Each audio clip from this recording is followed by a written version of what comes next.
And the pot calls the kettle black, calls the kettle burnt, calls her mad. Kettle reminds the pot that we both been burned on the same stove, that the parts of our bodies that are layered in soot were scorched by the same hands. Kettle tells pot that she still boils water, holds the hot breath of a white man's tongue, endures the slow simmer of a white woman's allyship, and still we make something beautiful. Pot calls the kettle wicked, and kettle says no, but says she's so magical she burned the hand of the last man who tried to pour himself a piece of her. Says she's so black she is everything, so black she is the beginning. She is the first thing someone finds home in when they wake up in the morning. Says ain't that what it means to be black? To have the world go up in flames around you and still be sanctuary for someone, saving men who lost themselves the night before, saving men who curse our names but forget his mama is made of steel too. And now the pot has no words but calls the kettle bitter, but loves the glass pan, the fine china, loves all the exotic shit white men put behind glass casings, loves how fragile things not made of steel can be. But this isn't about the pot or the pan. This is about the kettle, the black woman, how she pours herself across the earth, but no one bats an eye when the water disappears. We give ourselves to men who never love us, but they say we are difficult, too hard to break. How we, the kettle, praise this pot, this man for all the water he holds. How we are the only ones who do not call him monster when the water boils over, because we know this heat, this white flame, hot enough to make any of us explode. We are the first ones to make noise when the world goes up in flames, but they say the earth was saved by the man who heard her scream. Pot calls the kettle black, and kettle says yes, but says you best remember you black too. The next time they bring a fire to your neck, they burn black bodies on the stake and the stove. Pot calls the kettle black, and kettle says bitch I might be, says nuck if you buck, then says wipe me down. Kettle says yes my nigga, I be black, I be mad, and I boiled the last man down to his bones when he tried to test me. Pot calls the kettle black, and kettle says hell yes. But don't say my name as if you ain't ever been burnt too.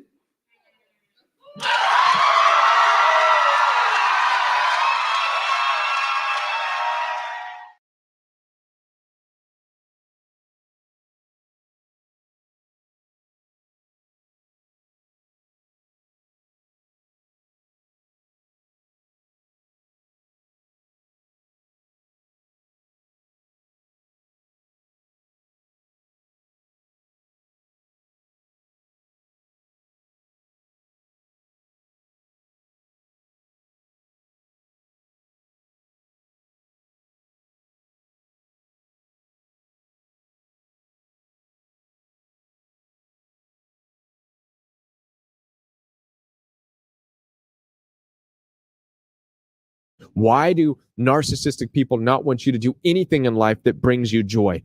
It's simple. They don't want you to do anything that's going to bring you joy in life, because where you have joy is where you're going to find community.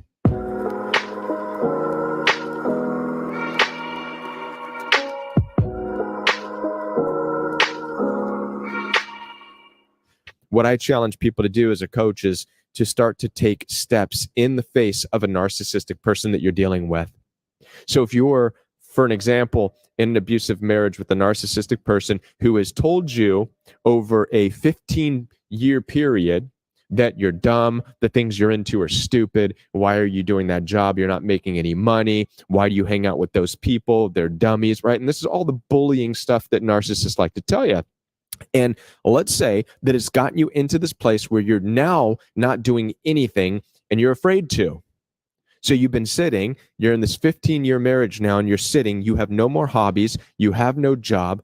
All that you do with your day and with your life is to sit around, and the thoughts of the narcissistic spouse are all that occupy your mind, and you're living in fear. You're afraid to go do the things you want to do because you don't want to deal with the narcissist. You can't stand the thought of them coming back around saying, you're stupid, and this is dumb, and why are you doing this, and why are you doing that? So you don't do that anymore. Nor do you approach the narcissist and want to talk to them. Why? Because you're afraid of their response. nor do you want to leave the situation. Why? Well, because you're afraid of what might happen. So once again, you're stuck in this place of fear. So as a coach, one of the things I try to tell people to do is, you could always just up and leave. You could just disappear. Nothing's stopping you. Just leave, do paperwork, file papers, disappear, go. Depending on your situation, if that's what you want to do, if that makes it easy. Listen, I'm not telling anybody to do that. I'm not one that goes out there and says, go get a divorce. It's a big deal. It's a very personal decision. And I would never tell somebody that's the only option. But one of the things I try to help coach people do is start taking steps, even if it means you build up the courage to go and say, you know what, I'm going to go get a job. And yeah, you're going to hear some nonsense.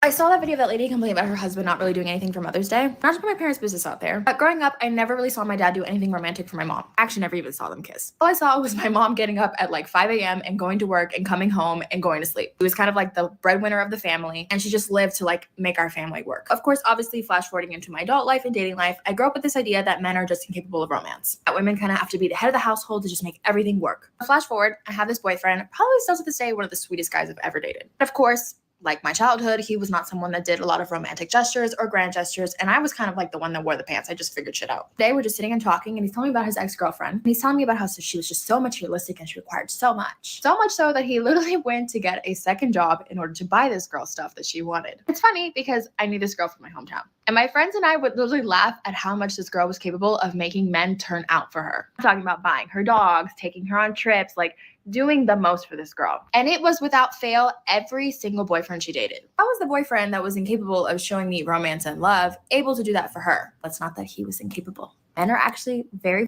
capable and they know what we want without us having to ask for it. The thing is that I had laid the groundwork with our relationship as the easy girl that didn't require much. I was willing to wear the pants, guide the relationship, figure it out for him, as opposed to that girl from my hometown that probably had told him like, I'm not doing shit and you better figure it the fuck out. She had made it very clear that she was a high maintenance woman that required a lot of things. And to this day, I have continued to see this girl date men that show up for her, give her what the fuck she wants, and she lives a blissful life from what I can tell. She looks like she doesn't worry about a damn thing. So many women have this idea that men are incapable of providing romance, that they have to lead, that they can't figure things out emotionally because men are just incapable of emotions. And that's not at all the case. We just settle and unfortunately continue to uplift this narrative that men are incapable, which is just weaponized incompetence. Because what? You think the women that are getting treated well by men, you think those men are special? No. It does not take a genius to know what romance is. It doesn't take a genius to know what loyalty is or to help somebody out. Men will serve their friends. You think they're not gonna serve you and you throwing out coochie?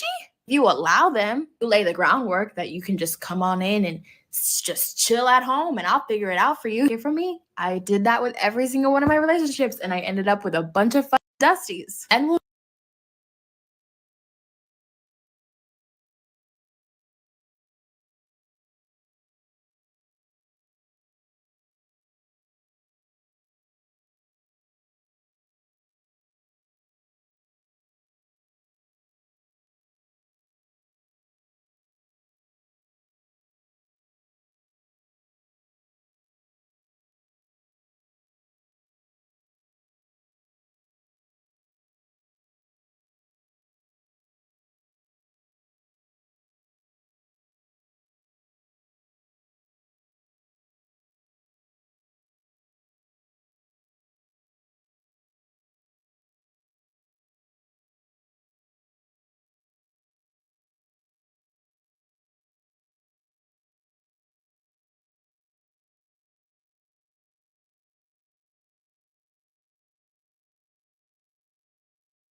This Becky quickly turns into a Karen when she doesn't get the response from her king that she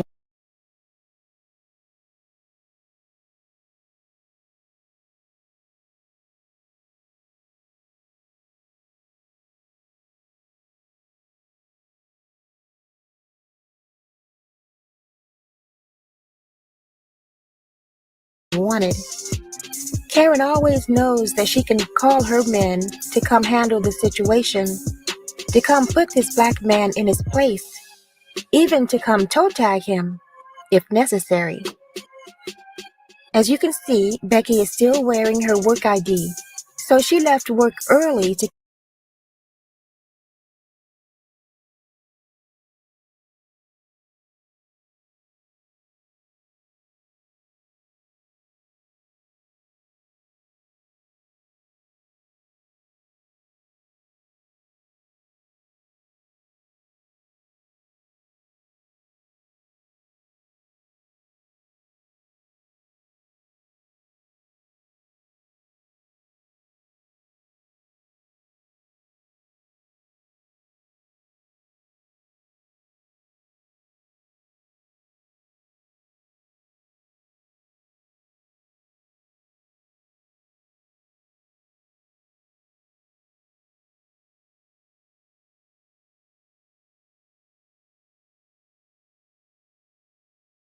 catch him cheating on her. He seems to be cheating on her with a black woman, and in the conversation, the black woman knows that he's not even driving his own car, because she keeps asking, whose car is that? Karen asked her to call the police, and she declined, because she knows what the end result may be for this black man. You're such a lying bitch. Get out my house. I knew when I pulled up here that I was gonna find a bitch because he wasn't answering. Listen, come to my house one more time. This is a public property. I'm not in your house. No, you're not. Let me show her. It don't matter, man. Don't get out of here. I'm glad you came back. I'm glad.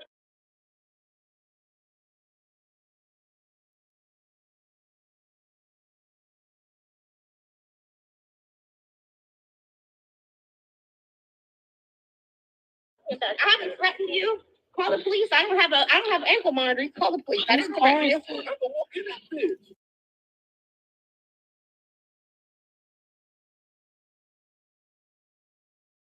Good. So whose car is that? So not in a good mood. That's why she didn't want me to come here. No, it don't matter. See, I miss you. So what? Oh, he couldn't come see me Sunday. Were you watching the game with him on Sunday? No. Okay, because he was watching with somebody because he was here. So what? I'm getting ready to watch the. Oh, get the fuck out my motherfucking house, man. God.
Upstairs. Yeah, you can. Could you call 911? Yeah. No, I'm not in it. Get the fuck out of here. Help, please!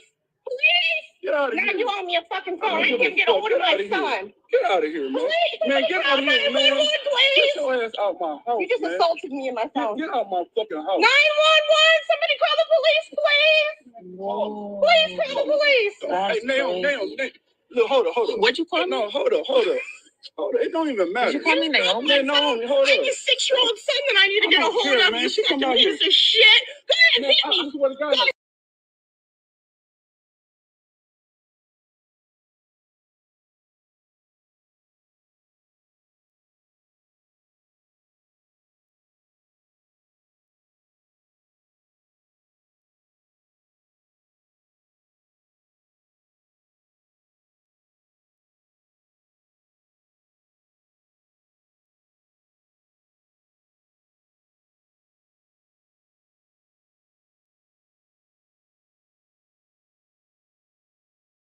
Oh, my bad. Can you guys hear me now? Check 1, 2.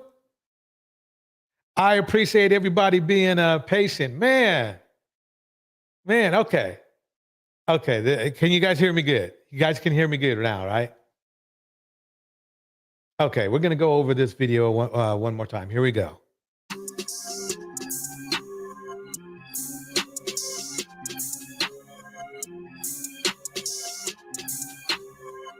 Man, I was saying some good stuff, too. This Becky quickly turns into a Karen when she doesn't get the response from her king that she wanted. Karen always knows that she can call her men to come handle the situation, to come put this black man in his place. All right, in the house, act natural under pressure. In the house, Easy Money Jones. In the house, Black Women Rise. In the house, Just Ask Char. In the house, No Black Women Rise. In the house, Don Harden. In the house, Henry Mars. In the house, Easy Money Jones. In the house, Haskell 45. In the house, Act Natural Under Pressure. In the house, Columbus Hill. In the house, Creative Solutions. In the house, Quita Ward. In the house, All Things Natty Jean. In the house, Nosy by Nature. You about to get the okay. It looks like Happy Life, Tyke Warhead, and Whitehead, I'm sorry, my bad. And Orlando's have shown up as well. Hey fellas, here's your preference right here. Your preference, Kevin Samuel's preference is right here. Shake a bum in the house. Your preference is right here. Damn, I sound good tonight. I sound really good tonight. Ripley Skaggs in the house. Here we go.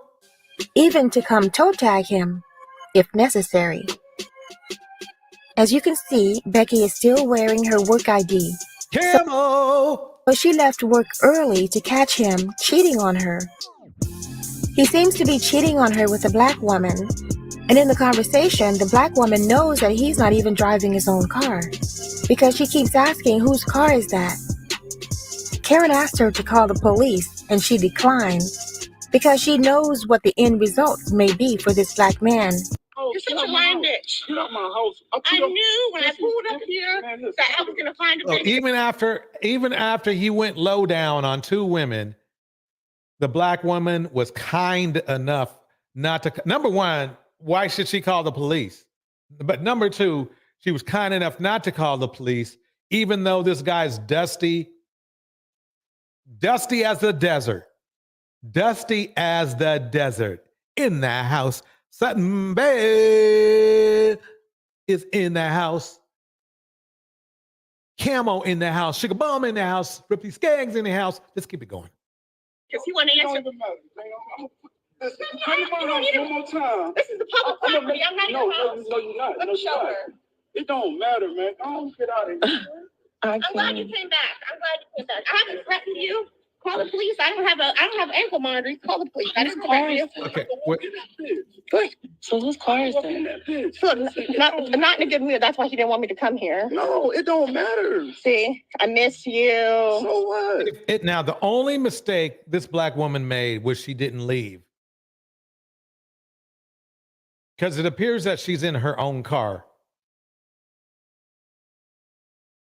Fellas, you know you have friends like this, yet you act like you still demand submission and all that other crap. It doesn't matter. It's futile. You're either going to be a good man or not. There's nothing, that conditional shit doesn't work. Maya is in the house. Happy Life is in the house. Oh, he couldn't come see me Sunday. Were you watching the game with him on Sunday? No. Okay, because he was watching with somebody because he was here. So what? He's another Derek Jackson, another Kevin Samuels, because they're the same person. Well, we may not know the scientific name of the psychology that these guys have, the pathology that these guys have, but we do know one thing, that they're the same black male, as Cynthia G would say. Same black male. I think it's same black man, but I say same black male because they're not being men. He's not being a man. If he got caught, what about just owning up to it? And I guarantee you not. If I look him up hard, if I find out who he was and looked him up, he's red pill dude. I guarantee you he's a red pill dude. Because this is how they think.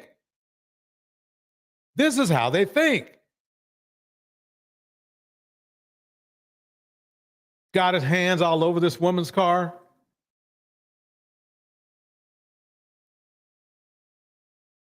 You know, it's you. This is how they think. He thinks he owns the whole block. I'm getting ready to watch the. Get the fuck out my motherfucking house, man. God damn. Upstairs. See, when she heard that, I should have heard that of her car start up, and that black woman should have just slid right on out of there. There's no reason. This is done here. You see he's got a bad temper. Ignore the cheating part. You see he's got a bad temper. You see he doesn't know how to handle situations correctly. So what is left for you? There's only maybe, as Gemini would say, the only thing left is dick and dust. There's nothing here for you. Ladies, I know you know this. I'm not a dating coach or none of that shit. I will tell you that right freaking now. But I will tell you common sense. And common sense tells me to turn on your engine when dudes start cutting up, turn on your engine and you kind of cruise on out of there. When you know the results are only dick and dust, you know what's up. You got to get out. I mean, he is disrespecting a woman that he holds in higher respect than black women. So there's nothing left here. Yeah, you can. Could you call 911 for me? Yeah. No, I'm not Get in the it. fuck out of here. Help, please! Please! Get out of Now here. you owe me a fucking phone. I can't get over to my son. Get out of here, man. Please! Man, get out of here, man. Please! Get your ass out my house, You just man. assaulted me in my phone. Get out my fucking 911! house. Somebody call the police, please! Oh, man, I mean, she's getting top level Karen action right here. We are getting top level Karen action. Top level. This is top shelf Karen right in front of you. This is one of those days, that you got to understand what's going down here. It's one of these. Hurry, step on me. Can't afford to pass it by. Guaranteed to make it right. Let the sideshow begin. Hurry! Damn, I sound good. Oh man. I mean, the size. I'm telling you. Please call the police. Hey, Naomi. Look, hold up. What'd you call me? No, hold up. It don't even matter. Did you call me Naomi? Yeah, Naomi, hold I'm up. a 6-year-old son that I need to get a hold of. Man, she come out here. There's got to be no sideshow to see. You just broke my property. Isn't that what am I supposed to do? I can go in my second family now. My house, man. I fucking hate you. Talking about you want to Really, marry. both parties, both women need to leave this dude alone because he's not safe.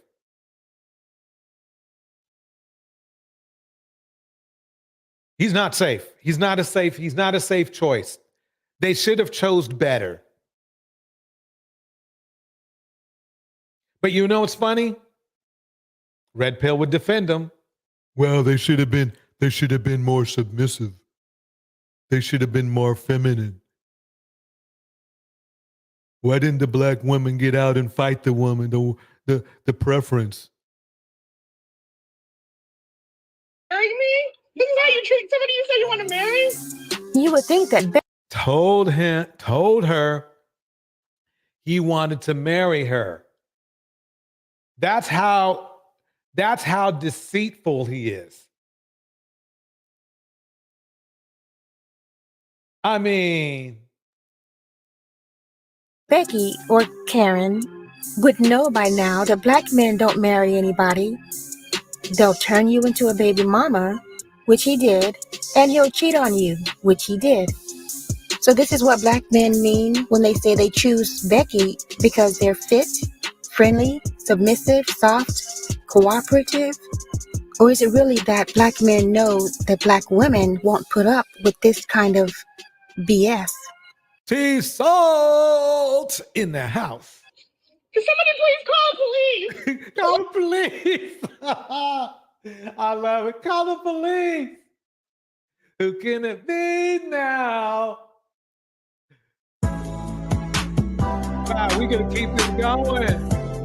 We got I Burbnbougie. was tagged in this man's video. Actually, I was tagged a couple of times. I'm going to post 2 videos from this creator and then come in on the back end. Isn't it strange that a woman is rarely a hoe until she tells a man no? Men universally have an ownership mentality towards women. This transcends race, social status, or income. Women are globally seen as something to own or conquer, and her life and body only exist at the behest of men.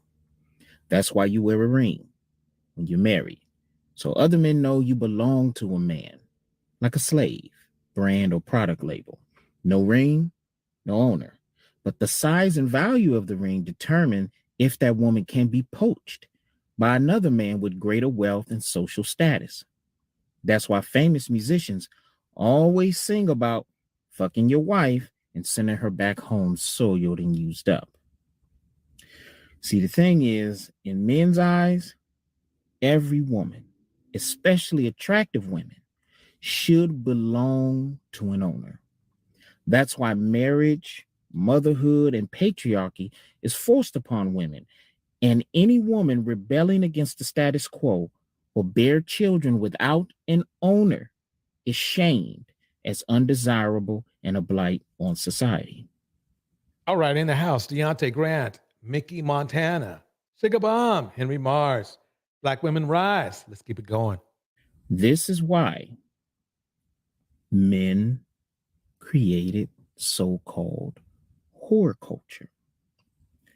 To force women unwilling to be tied to an owner into industries and lifestyles that degrade and destroy their natural abilities to evolve. The clothing, the dances, the music, and the visual content are all created, controlled, and financed by men. There isn't a single branch of so-called whore culture that is controlled by women. And men pay top dollar to any woman willing to partake in this male driven and controlled industry. The more overtly sexual the woman is, the more money she makes. This influences other women without owners that have been shunned in society to join the ranks to gain access to the money and attention they've been deceived into believing they need to have value. Even the very shoes women wear are created to enhance the sexual image of a woman. Although most shoes worn by women, like high heels, are a detriment to their health. Their undergarments, like bras, were designed with sexual enhancement in mind and not their health and well-being. A single branch of awaken their reproductive organs? No. They are only reserved for the visual pleasure of men. The problem has never been so-called whore culture because, listen, let's face it, it is the oldest profession in the world. So if they didn't stop it during the time the divine was burning entire cities and knocking biblical fornicators' heads between the tablets and the unleavened bread oven, we can be confident that women being a part of so-called whore culture isn't a problem for men. Nah. The problem men are having in this modern era is for the first time in human history, women finally have the freedom to say no, profit from their own sexuality, and prevent men from gaining access to them. It was never about being overtly sexualized, weaves, lashes, makeup, nails, twerking, or body count. Let me tell you something. Truth be told, men have proven throughout history we love that shit immensely. It is the chef's kiss. It's always been about access to the lack. It's always been about access or the lack thereof. And now that access have been denied, now it's time to clean this shit up. That is why the manosphere exists. That even though historically, Black men, we have the most sex partners, doubling that of Black women, we still want more. We don't care about the community. If we did, the community would be fine. Single mothers don't make themselves. Let me repeat that one more time. Single mothers don't make themselves. You saw the video of the player dude in the T-Salt video playing two women. First, he wanted submission, and it looked like he was getting submission. His preference even had his kids for him. His preference even had kids for him. Did that stop him from being a cheating fool? No. Kevin Samuel's theory does not work. Definitely doesn't work for women. And you saw that he was still put under stress. So if you wanted to defend a Kevin Samuel-like person, it's like he's still going through stress. If you ask me, that woman, his preference did not seem to be very feminine, friendly at all. So, I mean, why be submissive if you're not going to get any benefit from it?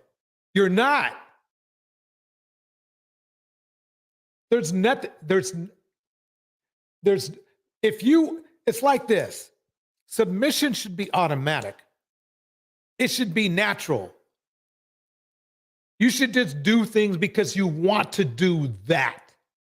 Yes, well, there'll be some things like you may not want to pay a bill or something like that, or, that kind of stuff. But for the most part, you shouldn't if somebody tells you to be submissive, then you're with the wrong person. If they're repeatedly telling you to be submissive, there's a disconnection. You need to let that go, in my opinion, because they just want control. They want you to be a video game. So when they press the right button, you do something they want you to do. When they play the left button, you do something they want, they want you to do. It's not about a relationship. Do you want to be a pet, or do you want a relationship?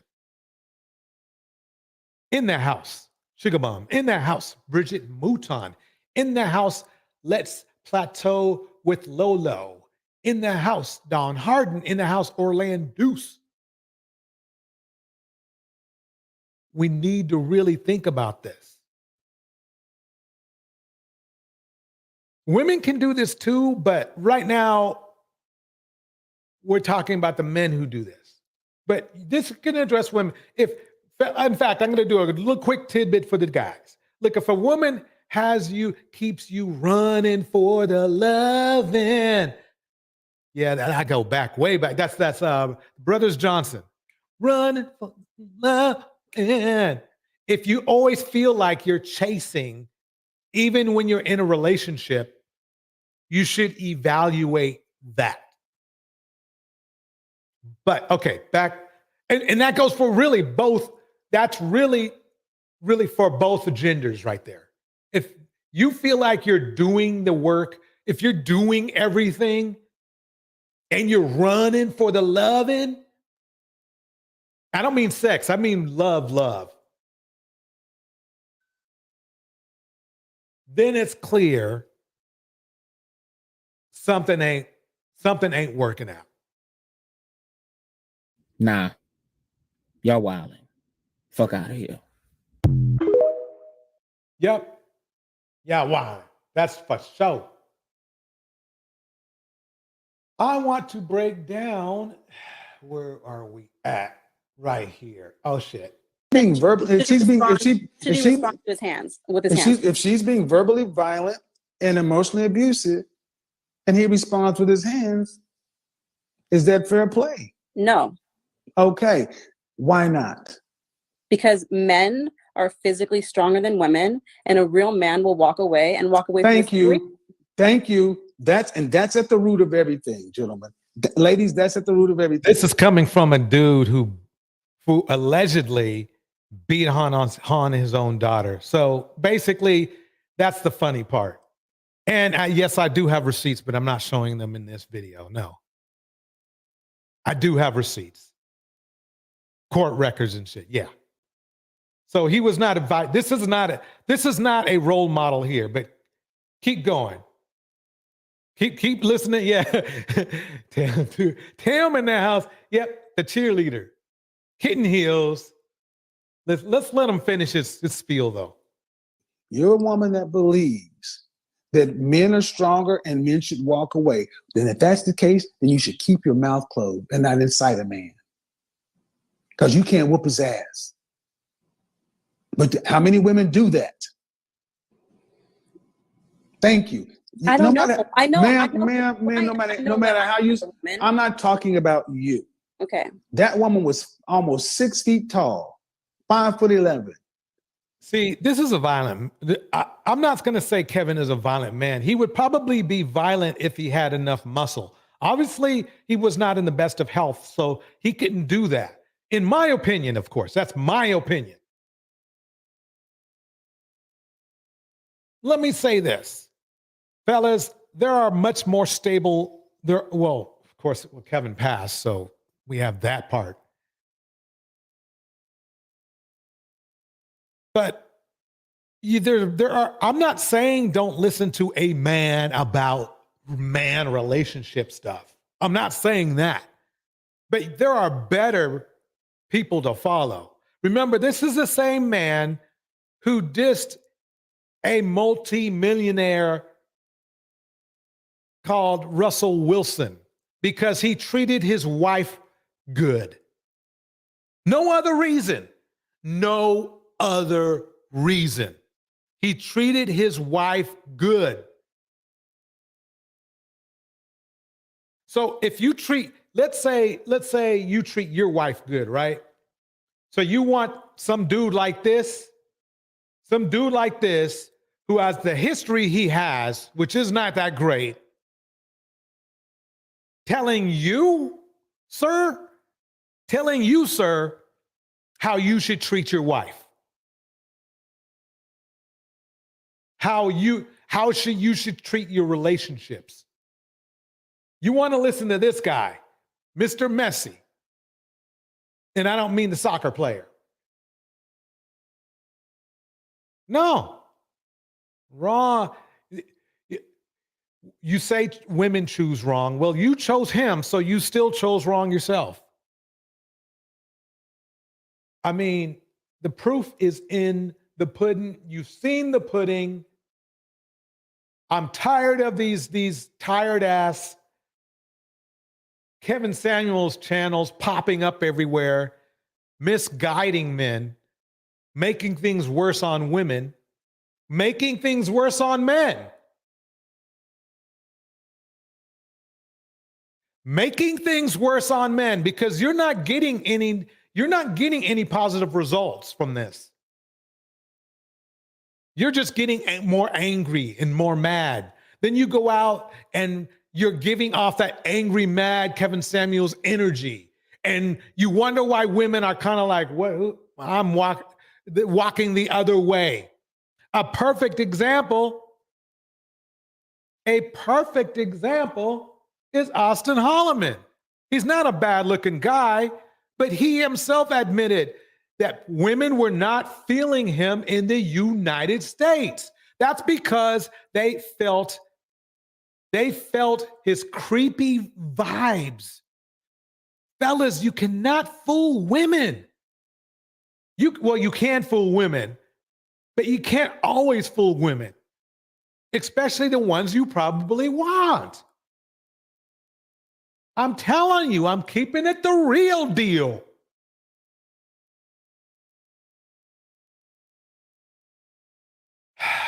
Another Dusty lined up.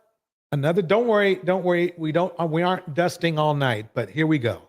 Welcome back to my channel, Mother Suckers. Hey, so today I want to discuss Brian McKnight and his deadbeat ways. Brian McKnight said, I'm starting back at one, a whole new family. So This is I Am Aloho, by the way. McKnight recently posted his stepdaughter with the caption that says, Jules, I became a girl dad because of you, and I couldn't have asked for a better daughter. Visiting you on campus and seeing how happy you are living in this beach house with all your friends for your senior year reminded us both of how proud we are of the woman you have become and the incredible student you continue to be. Here's to you, Jules, the perfect daughter I always wanted. And in December of last year, he posted, today we celebrate you, Jules, on your birthday. Your mom and I couldn't be prouder of you, and I couldn't ask for a better daughter than you. Happy birthday to the best daughter ever. Love you a zillion.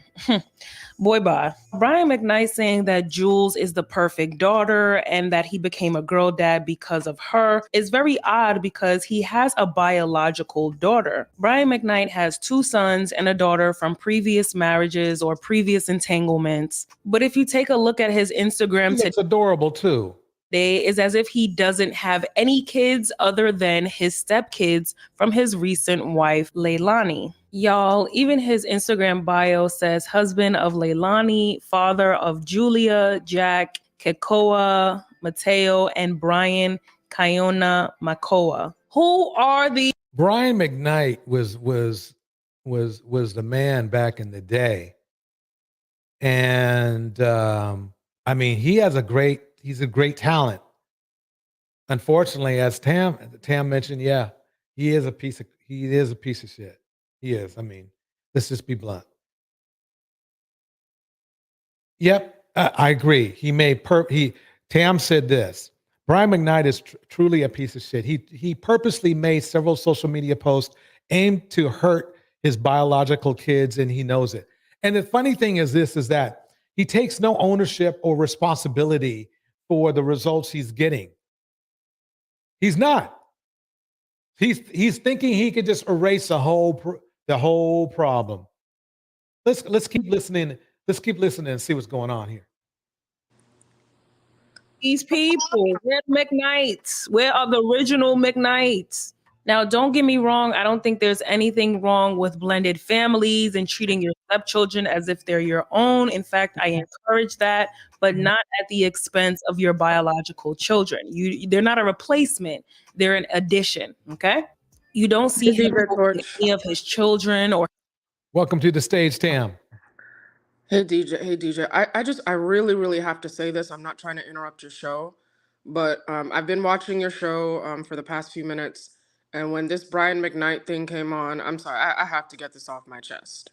Go for it. Now listen. Now, everybody heard my iconic line months ago. My father would do anything for me.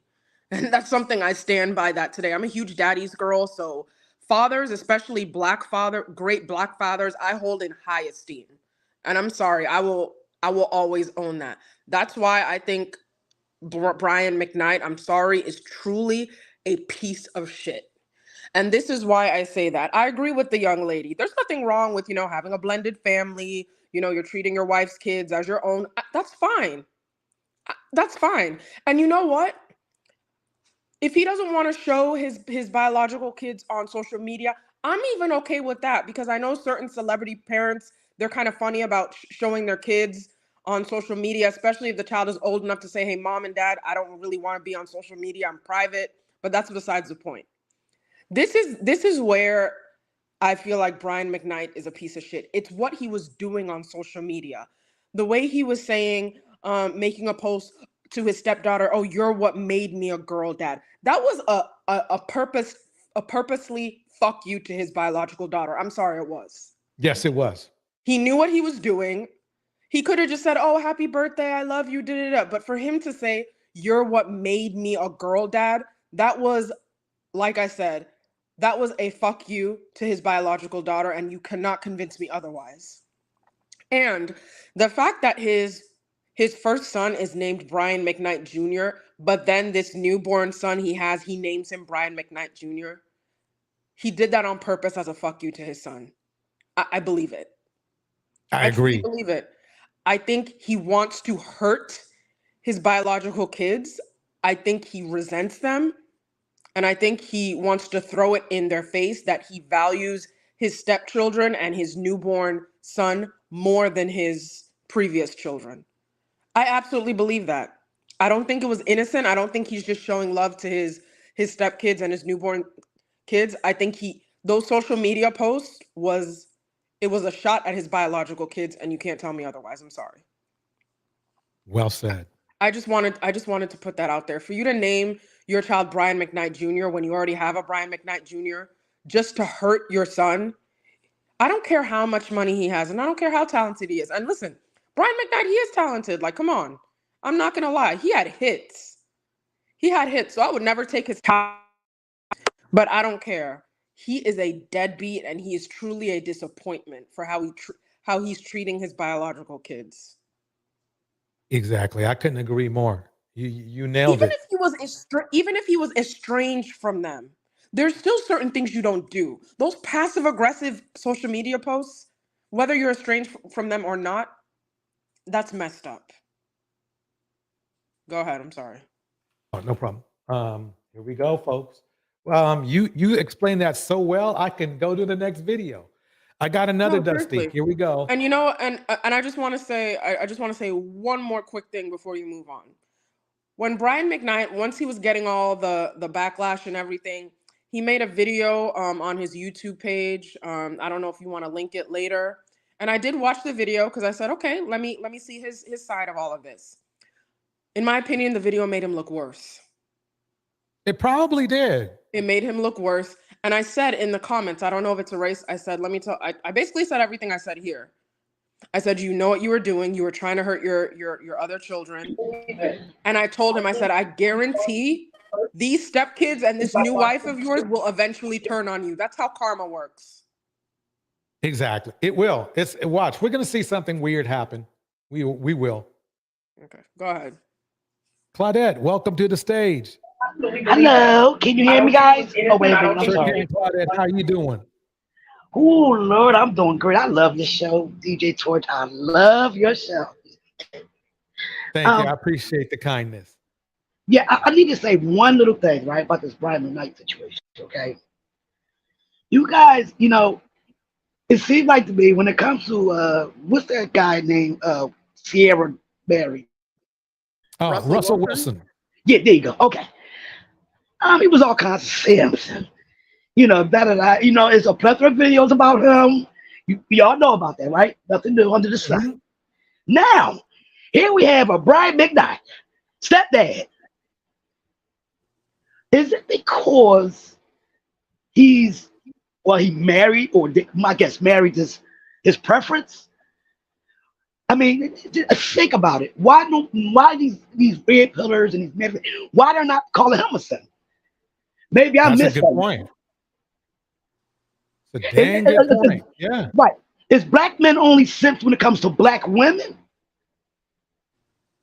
Yeah, exactly. That's basically what's going on. Yeah.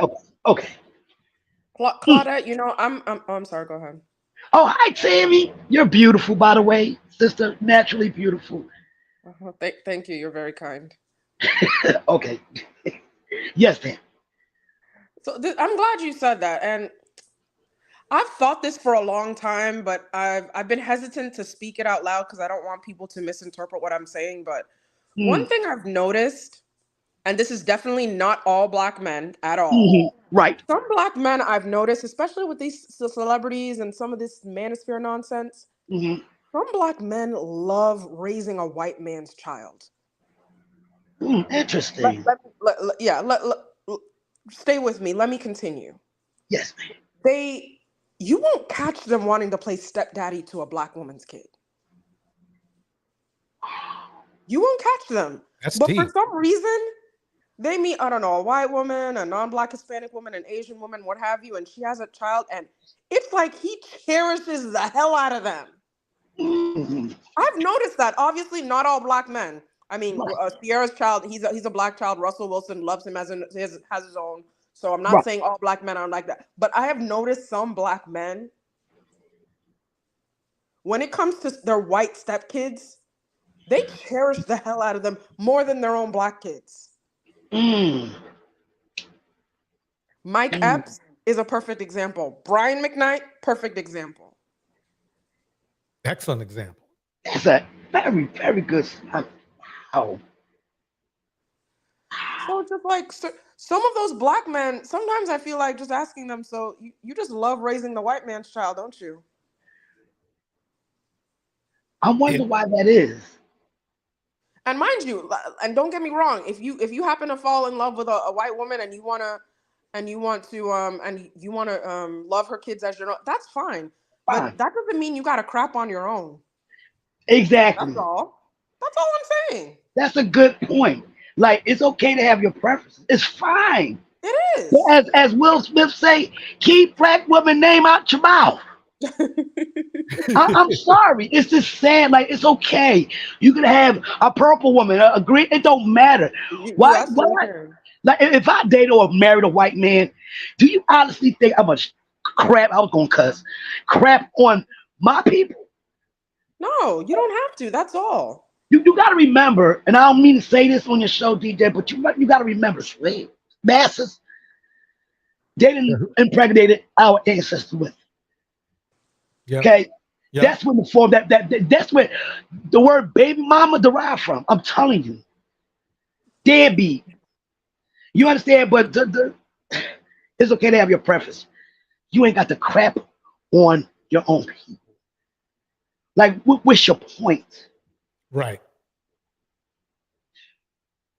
All right. Let me get some shout outs out of the way. Hey, ladies in the house. Camo is in the house. Kitten Casket.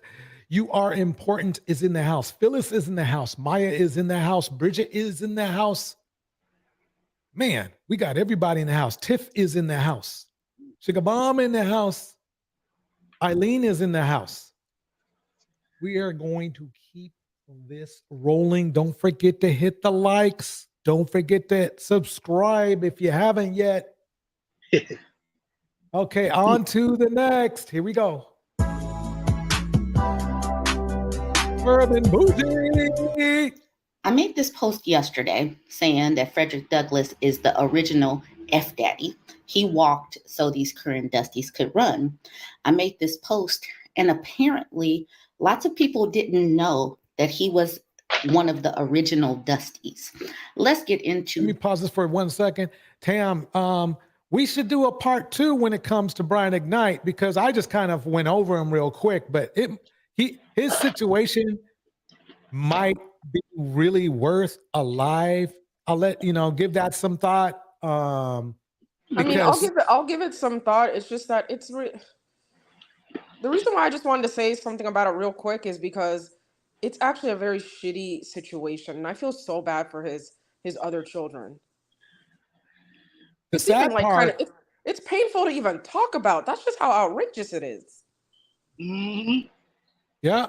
And Easy Money says that Donovan Sharp's the same way. I think there's a lot of men like this. They want to erase what they feel in their own mind is a mistake. That's what they're doing. They're so evil that even though they know that they bear responsibility in how they're in their children, they don't want to take responsibility. They're like, forget them. I'll start over. Mm-hmm. See what I'm saying?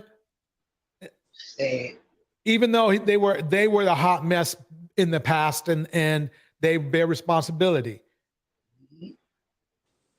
You remember that phrase, it takes a whole village to raise a child, right? True.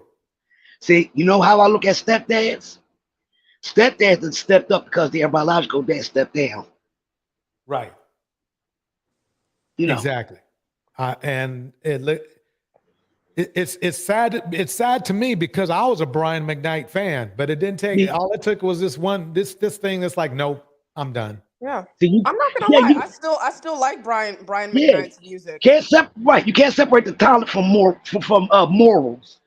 and character. I love his music, and still to this day. But him as a person and how he does his biological children. Yeah. Do his biological kids ever cross his mind? That was a good jam. That was a good one. Miss them. Okay, wait, Tam, you got to stop. You sound better than me. I'm getting jealous. Oh no, DJ George, I was in tears when you played that Let the Slide Show Begin, and you said hurry up, you said so, you like, oh, my voice, I was done. Lord, and you know what, that is the perfect one. You should have that song on all your lives. Let the Slide Show Begins. Yeah, this crap is a circus, honey. It is straight up. Yeah. Okay, I'm gonna play more of this video. The history of why. We need to discuss Frederick Douglass's first wife, Anna. Without Anna, there would have been no Frederick Douglass, period, point blank. And we do not discuss Anna at all. She is basically erased, or she wasn't in history. But without her, he would have been nobody. So we don't know much about Anna because there was not a lot written about her, and she was largely illiterate and left behind few physical traces of her life. But Frederick Douglass wrote books. Why didn't he write about his wife? Probably because he wanted all of the glory for himself and wanted to make it seem like he was a self-made man, which he wasn't. Anna Bailey was born free. She was working, she was able to save her own money, and she was working as a domestic helper. And she was living in a vibrant city in Maryland. And these people in Maryland were organizers trying to help other Black people in that time frame. So Anna basically was able to help save money to get his escape. She sold him a disguise, and she did all of this to start a life with him. But obviously he had to get free first. So they are starting their life up in Massachusetts. He puts all these kids in her. So first they had about 4 kids, but so she is one of the first married single mothers. So she has all these kids, and she has to basically support herself. and the kids, because Freddie D is out here gallivanting, being very important in the abolitionist world, doing all kind of things all over the country now that he has saddled her with all of these kids.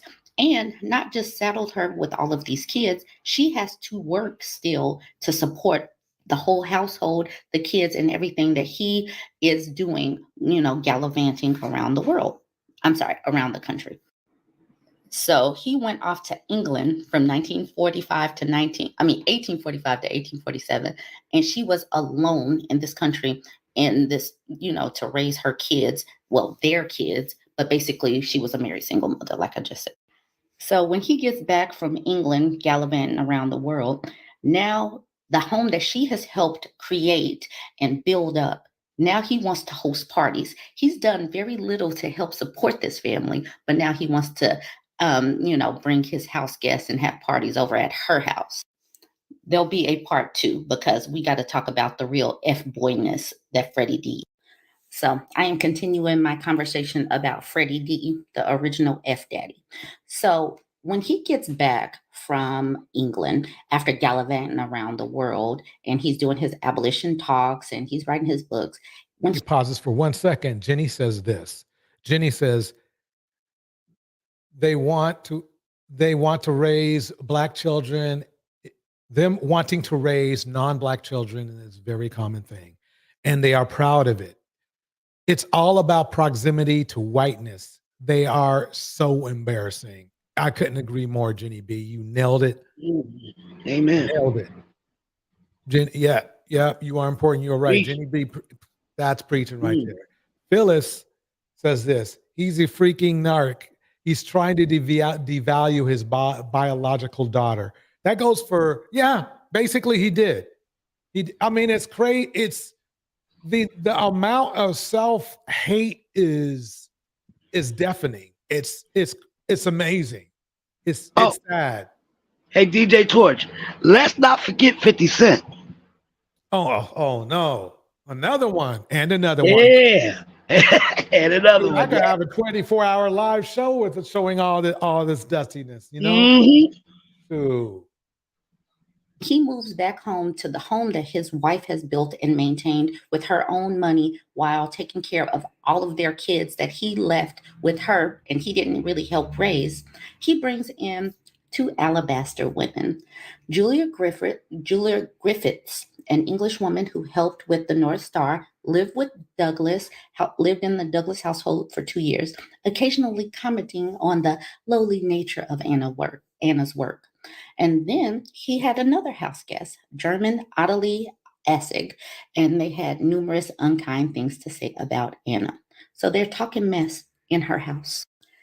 Frederick's close affiliation with both of these women only added fuel to the fire of rumors that followed the family. He was accused of having affairs with both of them, in part to discredit his work as an abolitionist. He probably was. He moved 2 alabaster women into his house. For Anna to have to defend herself would have required abandoning the privacy of her home. So this goes back to, you got to keep family secrets in the house. But all that does is protect the reputation of the man that's out here gallivanting with other women. Now, this is very euphemistic. Frederick is very circumspect about mentioning Anna in his writing because he's trying to respect her.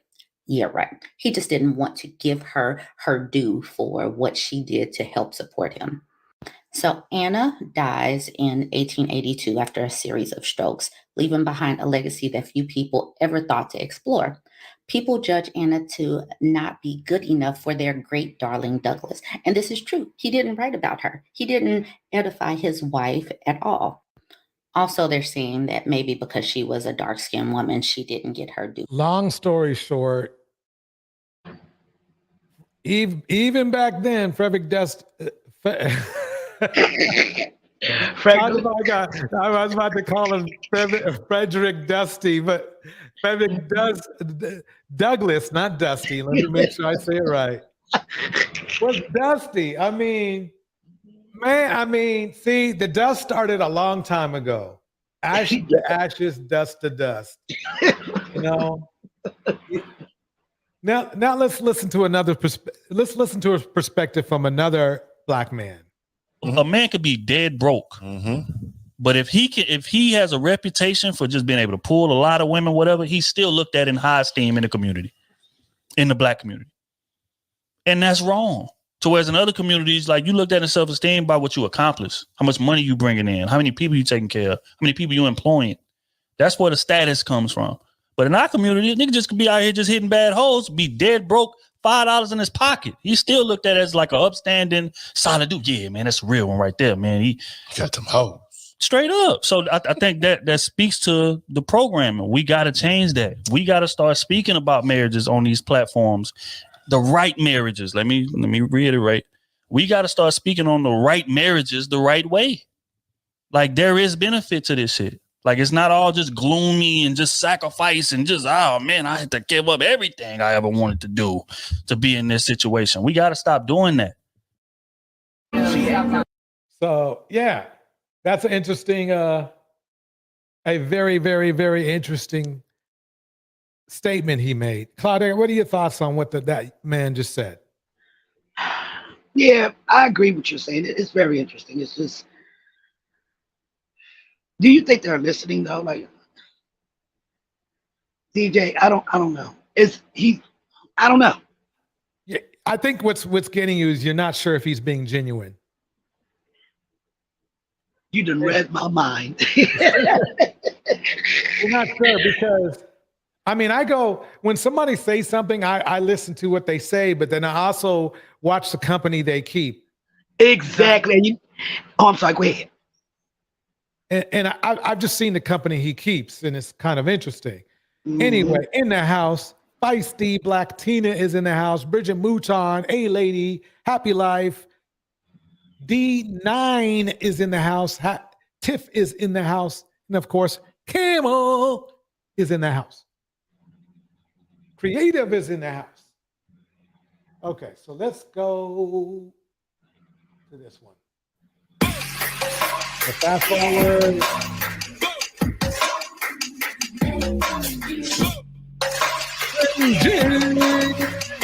Black guys gives you a status of some sort. If you get attention from the white guys, you do have the status more than if you get attention from black guys. As a man, I'm going to have to respectfully disagree with that. Well, as a woman who gets attention and who grew up in a white culture more than a black culture, I'm going to tell you that getting attention from black guys is not a badge of honor if you're white. Okay. And I'm white. You are white. Yes. Hey guys, so I wanted to come on here and go over a TikTok video. And listen, y'all, these bandits are out of control with this dating advice, red pill manosphere content.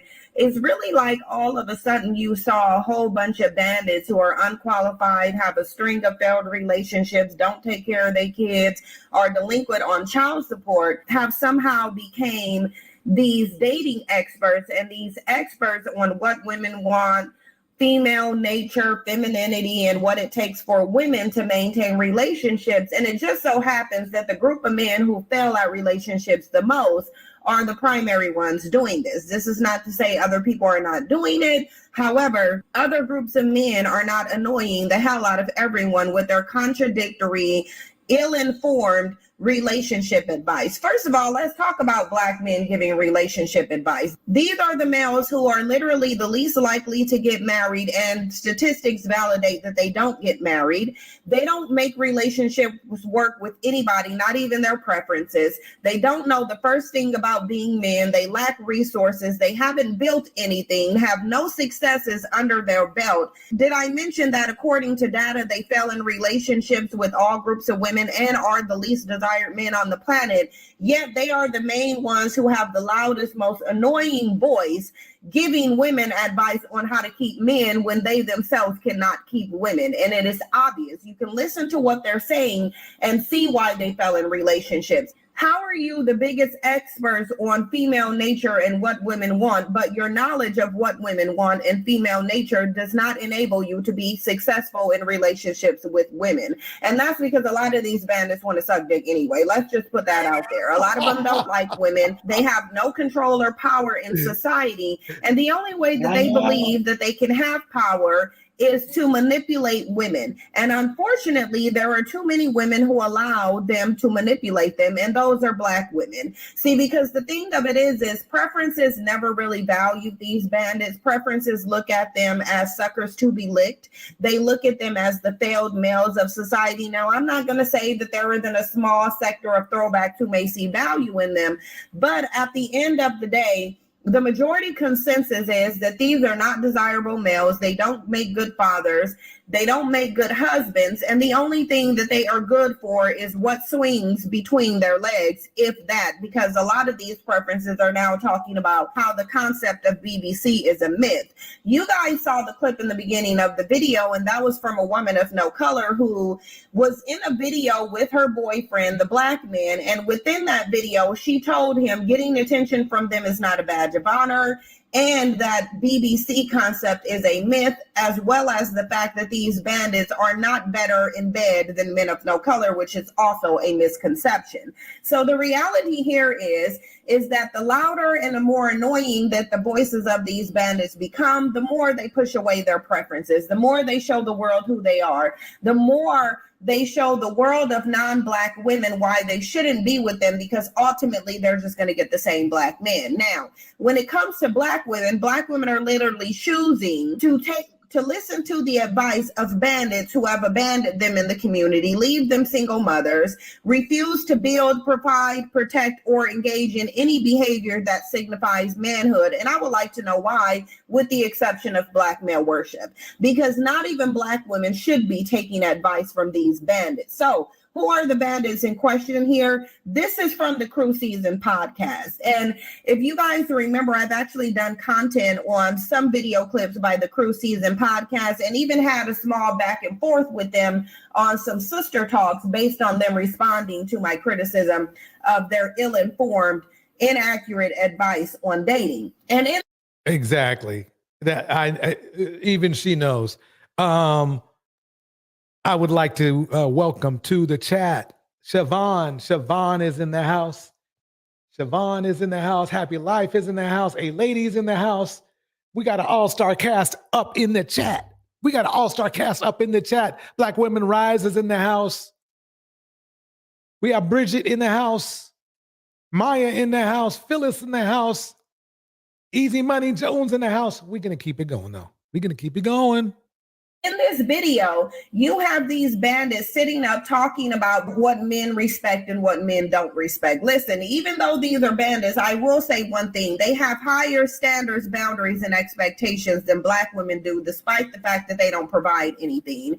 And the reason they can have these standards and expectations that are unrealistic, way too high, and often contradictory is because the group of women who give birth to them have ignored their treason, have ignored the fact that they don't provide anything, have ignored the abandonment, have ignored the disloyalty, ignored the disrespect, and continue to uplift these bandits as kingdomless kings and their preferences, despite the fact that they sit up on social media and talk about how they don't prefer Black women. So coming into this, there's already a contradiction and imbalance, but what I want to show you guys is how the preferences are responding to this. Because while Black men may not care about Black women's opinion, and they don't because it's not backed by any consequences, they do respect the opinion of their preferences more, because it is the preferences that allows them to have a weapon against Black women and leverage to manipulate their behavior.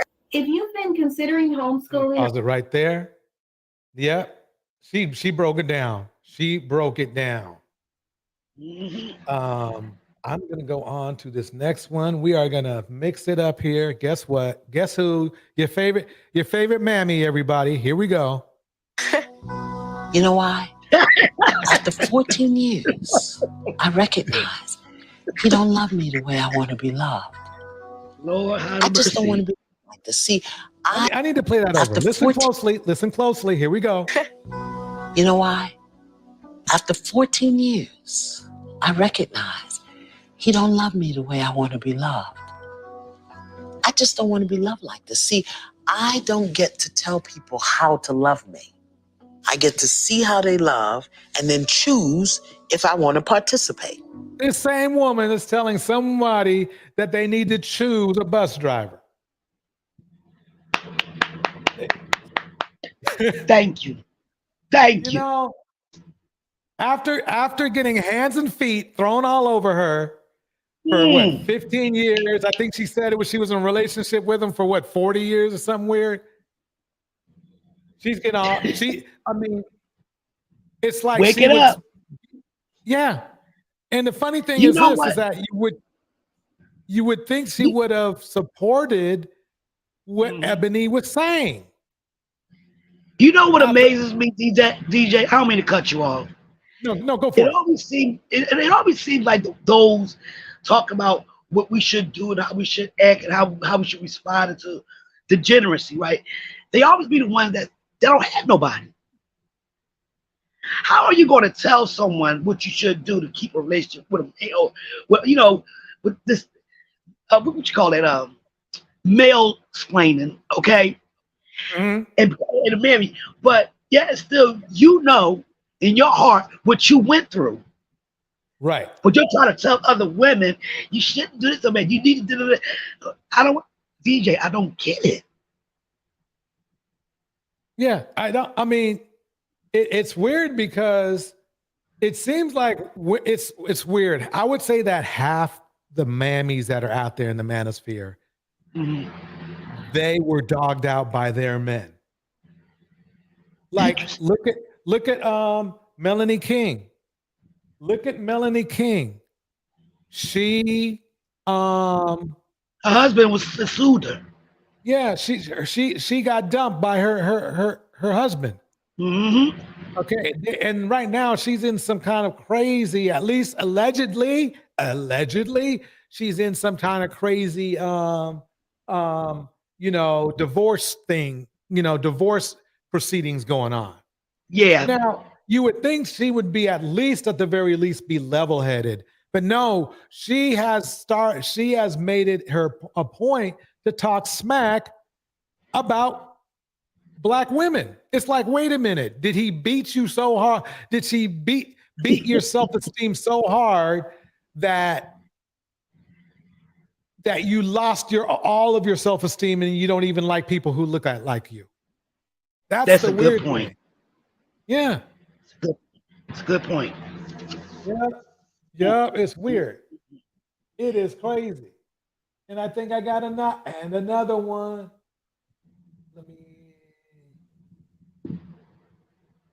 I spent right here in Brooklyn, New York, 40 years loving the same man. Lord. Okay, yeah. Okay, listen to this. This is only to clarify what we already know, but it's important for me to make this point. Listen closely now. I'm a slow learner. She's a slow learner. In and out of relationship with this one man. Okay, tell me what's good about that. In and out of love. God, I sound good. Oh man, I sound good. If I sound good, everybody, give me a 1 in the chat. 0 if you're not sure. You made my day, boy. You know, this is what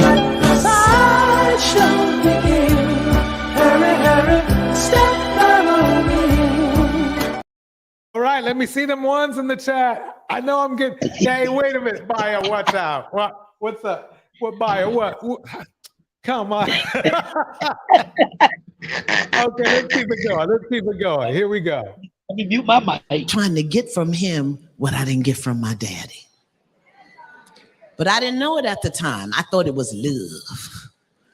In denial. So the last time I married him. I mean, she's funny right now. This funny. We have been together about 5. So you think you would be? I'm just gonna play that clip right there because I don't want to get dinged. But anyway, it's clear that she didn't do too well in choosing the right man, right? Right. So why is she telling it? I mean, if it was me, it's like if I had the same situation she did, and could not find the right woman and stayed with the wrong woman for 20 years, right?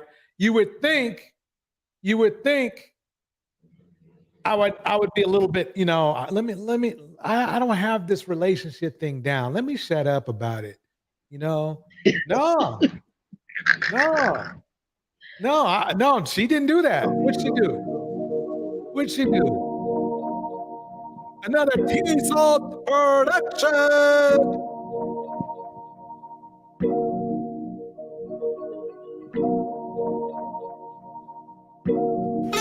Would you date a bus driver? Would you date If he owns the bus. If he owns it. If he owns the bus. See, that's a problem. That's a problem. That's a problem. That's a problem, right?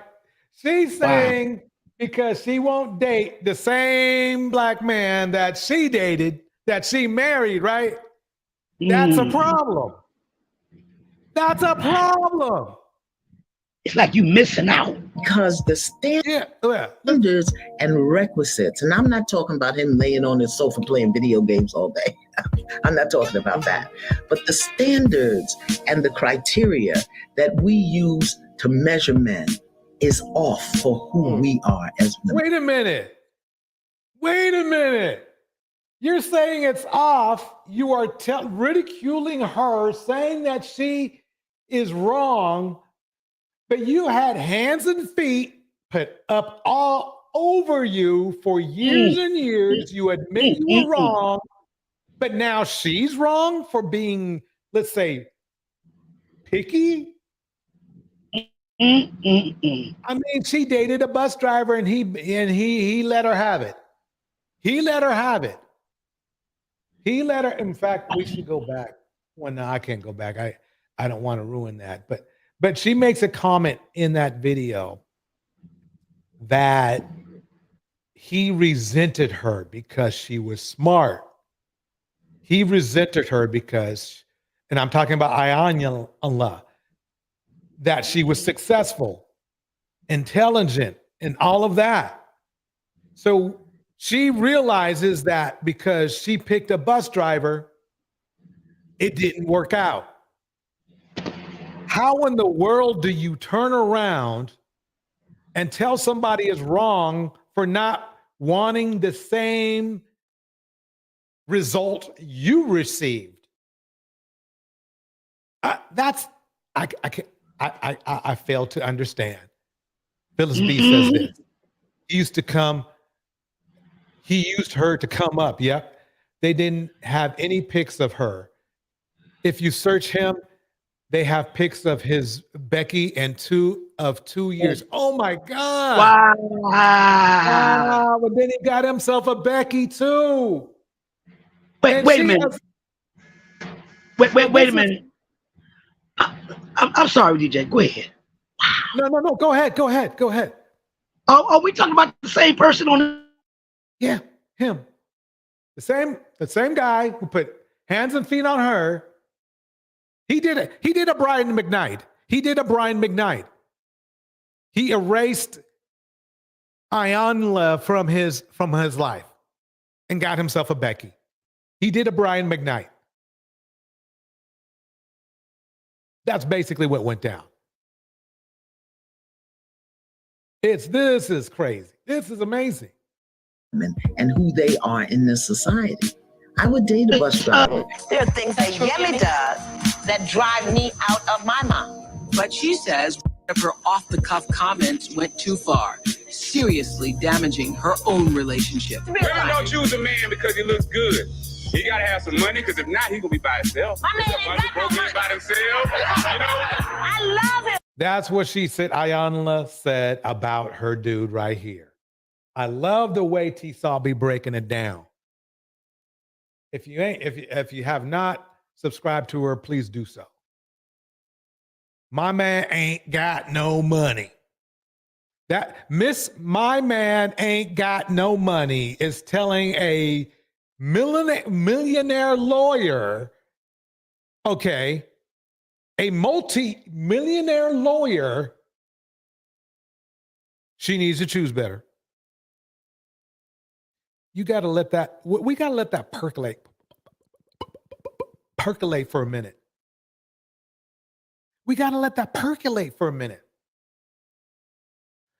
A man who put hands and feet, and then when he finally gets it, Becky's up, does a Brian McKnight,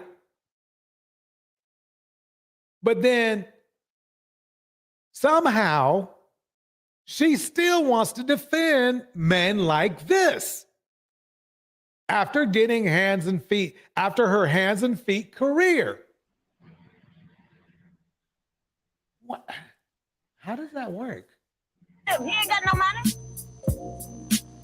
Now, see, you feel it, and he swears it didn't bother him, but I know it was the nail in the coffin. That was? Yes, absolutely.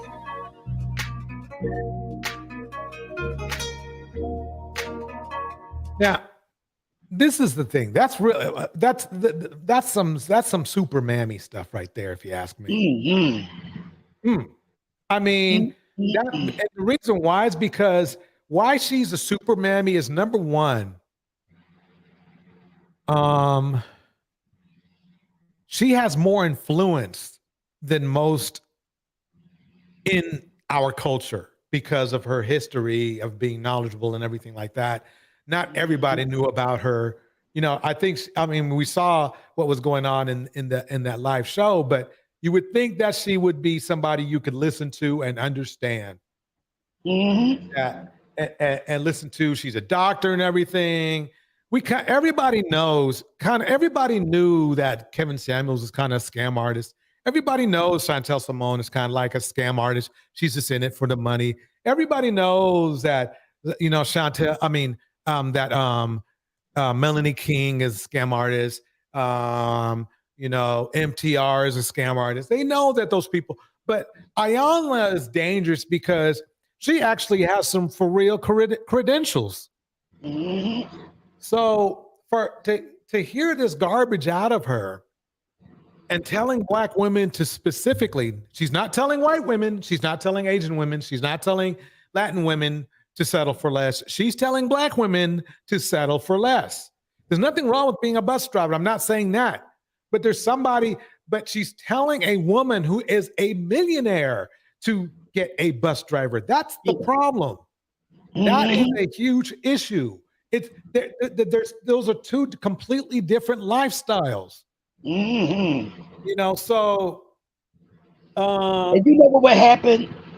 Let's just hypothetically say that a person that's a billionaire winds up marrying a bus driver, right? They get married, right?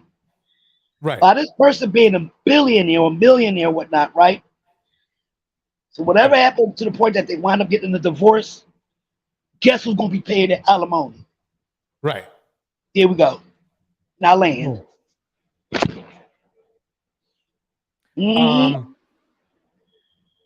Let me play a little bit more of this.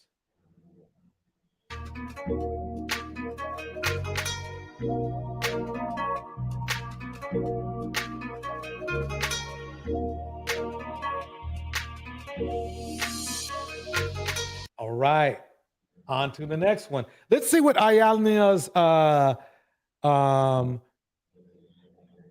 knowledge and information has done for that young lady who won the Powerball but was dating a criminal. Let's see what happened. Oh, I saw that. Woo! Facts First presents Powerball lottery winner loses it all. That's all I got to say. I don't have to play any more than that.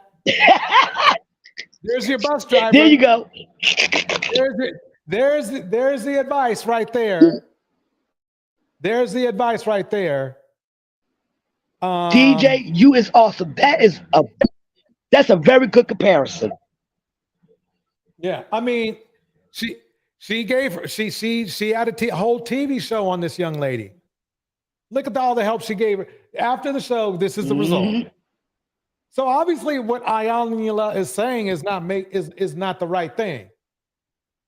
So that's kind of like weird. It's not good. Let's just put it that way. And, and here's the funny thing. And then here Here's the funny thing. So recently, Ayanna Vincent went viral for speaking some hard truth to the sisterhood regarding their overall dating standards. But before I get into it, we're going to review it and then break it down. Know that you've said that you cannot teach a man or tell a man how to be a man. So I will not ask you to indict men in this question. But I do want you to speak, Ayanna, to how women need to, position ourselves so that we can be in our divinity, so we can have our crowns right, how we can create and not build. When some of us, quite frankly, feel that the men that are available to us, and I'm talking about across the color spectrum, across the age spectrum, trust me, I've done them all, they are not positioned to protect nor provide because of some of the statistics we just talked about. They're not earning the incomes. They're not having the resources, and some of them are not even showing up in the leadership. Would you date a bus driver? Would you date if he owns the bus? If he owns it, if he owns the bus, see, that's a problem. That's a problem. That's a problem. So we've all heard it before, right? Men ain't ish. Men are the problem. Yo, he's not on your level and he never was. But dealing with a very weak ass man, a very insecure man, he's more than likely broke. He's broke morally, he's broke spiritually, and he's broke financially. And basically, what do we have to do in order to attract men who are on our level? Listen, relationships are through thick and thin. But if he only wants you while you're thin, girl, you got to leave him when you're thin. Right. This is standard operating procedure for the sisterhood and basically for modern women in general. And what I love about what Ayanna Vincent did is how— What I love is this mammy right here, Ches Charday, sounds like some side dish for an Italian meal. Basically is giving bad advice to women. I just broke down how a broke down doctor got broke down by a bus driver, but she wants to defend a bus driver. Let's listen to what she has to say. How she made it all about the woman. You notice how the woman, when she was starting to talk, the interview, when she was talking about men not doing this, and that. You can't even remember the name of a woman who makes 10 times. Wait, I'm sorry.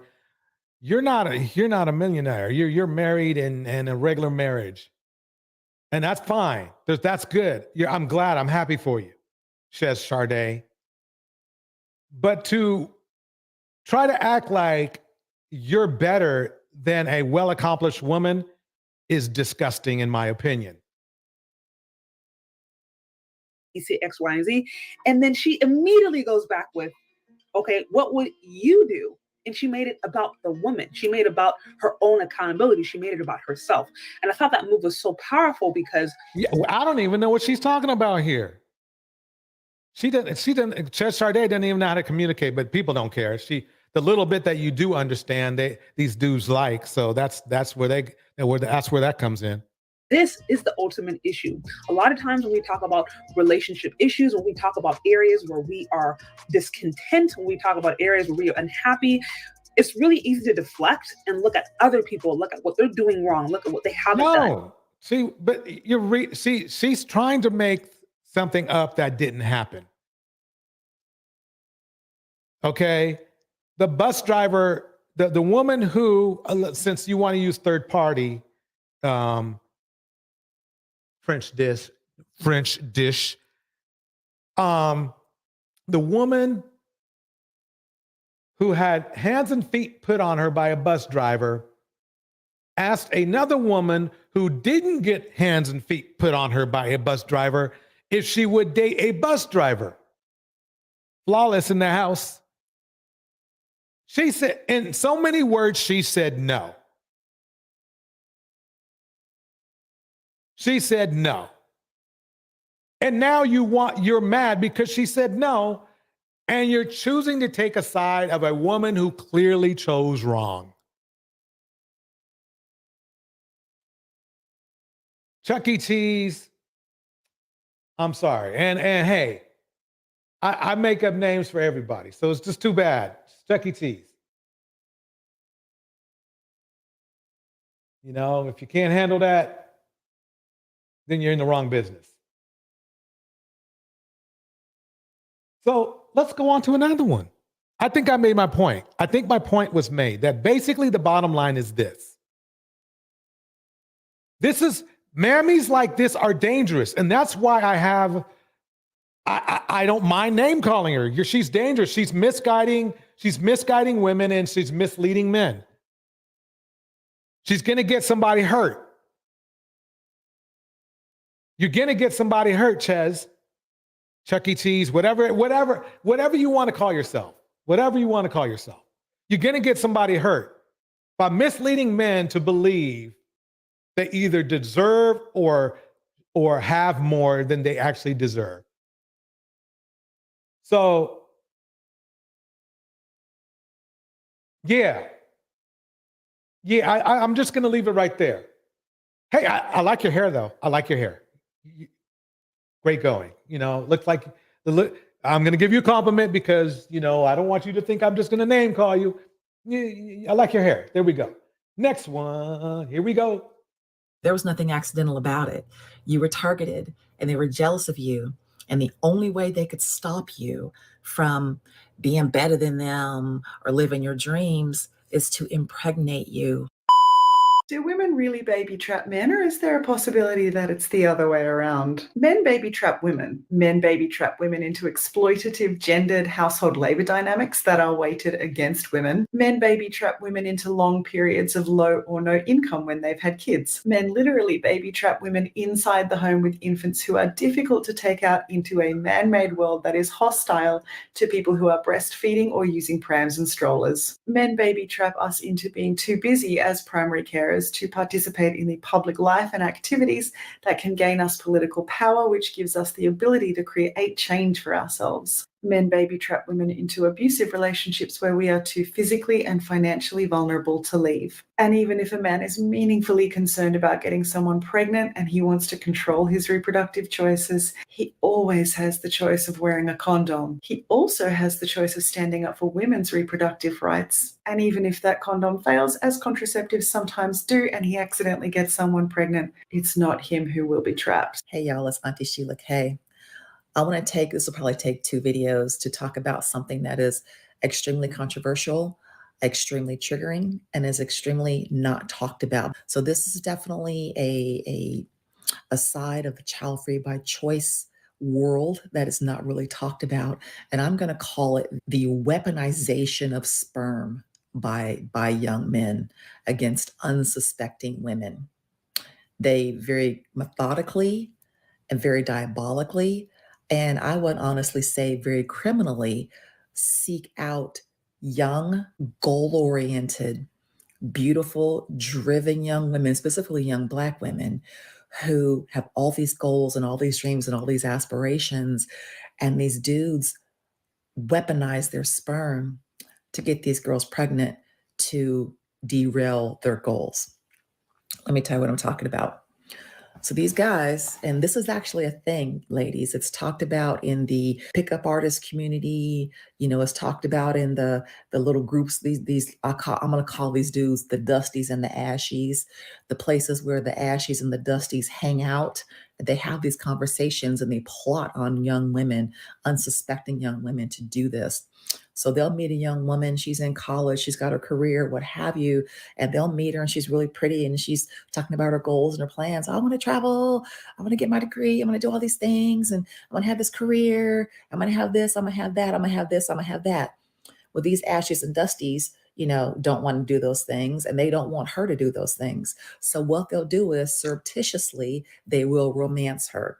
They'll make her think that they love her, that they want to be with her. And they specifically seek out young Black women and young women who are from single parent households and who don't have dads too. So there's that hole they know that needs to be filled. Let me pause it right there for a second. If you remember before, there was a video on how men were mad at Black women because Black men were mad at Black women because they didn't feel they had the Black women's trust, which is part of being submissive, is that you trust your partner, right? But they don't realize that they lost trust over the years. They lost trust even within the life of that young lady, they lost trust by doing untrustworthy shit. You can't, fellas, you can't go out there, be a player and stuff, and then come back and say, oh, okay, I want a relationship now. And then, and which you're probably going to cheat in anyway, just like all these other guys did. And then come back and act like that person doesn't, that person should just trust you. That's the funny thing is dudes who cheat the most, and I know this for a fact, get the most upset when they're accused of cheating. It's crazy. TK is in the house. It's the weirdest thing. Hey, ladies in the house. Henry Mars is in the house. Siobhan is in the house. Phyllis is in the house. It's the weirdest thing. The guys who get the most irate are usually the guys who are actually cheating. When they get caught cheating, just like you saw in that preference video, if you didn't see it, just rewind later on, where he got caught by his preference, okay, who was not quite fit, feminine, or friendly. He got furious. Instead of saying, my bad, I shouldn't have done this, blah, blah, blah, blah, and took responsibility, he just started to have a temper tantrum, which is very dangerous, by the way. We've seen the bandits work. So that's the funny part. That's the funny, sad part. Claudette, what are your thoughts? Did you catch that, what she's talking about? A little bit of it. I had to drop off because somebody was calling me. I hear that. Yeah. Phone calls first. Phone calls come first. I'll play a little bit more. Okay. Here we go. And so even though, and if the young woman says, yeah, I don't really want to have kids, oh, that's the alarm, because the Ashes and the Dusties are then thinking, how dare she? How dare she think that she's better than me? Why wouldn't she want to carry my spawn or whatever? And boom. I need to stop it right there.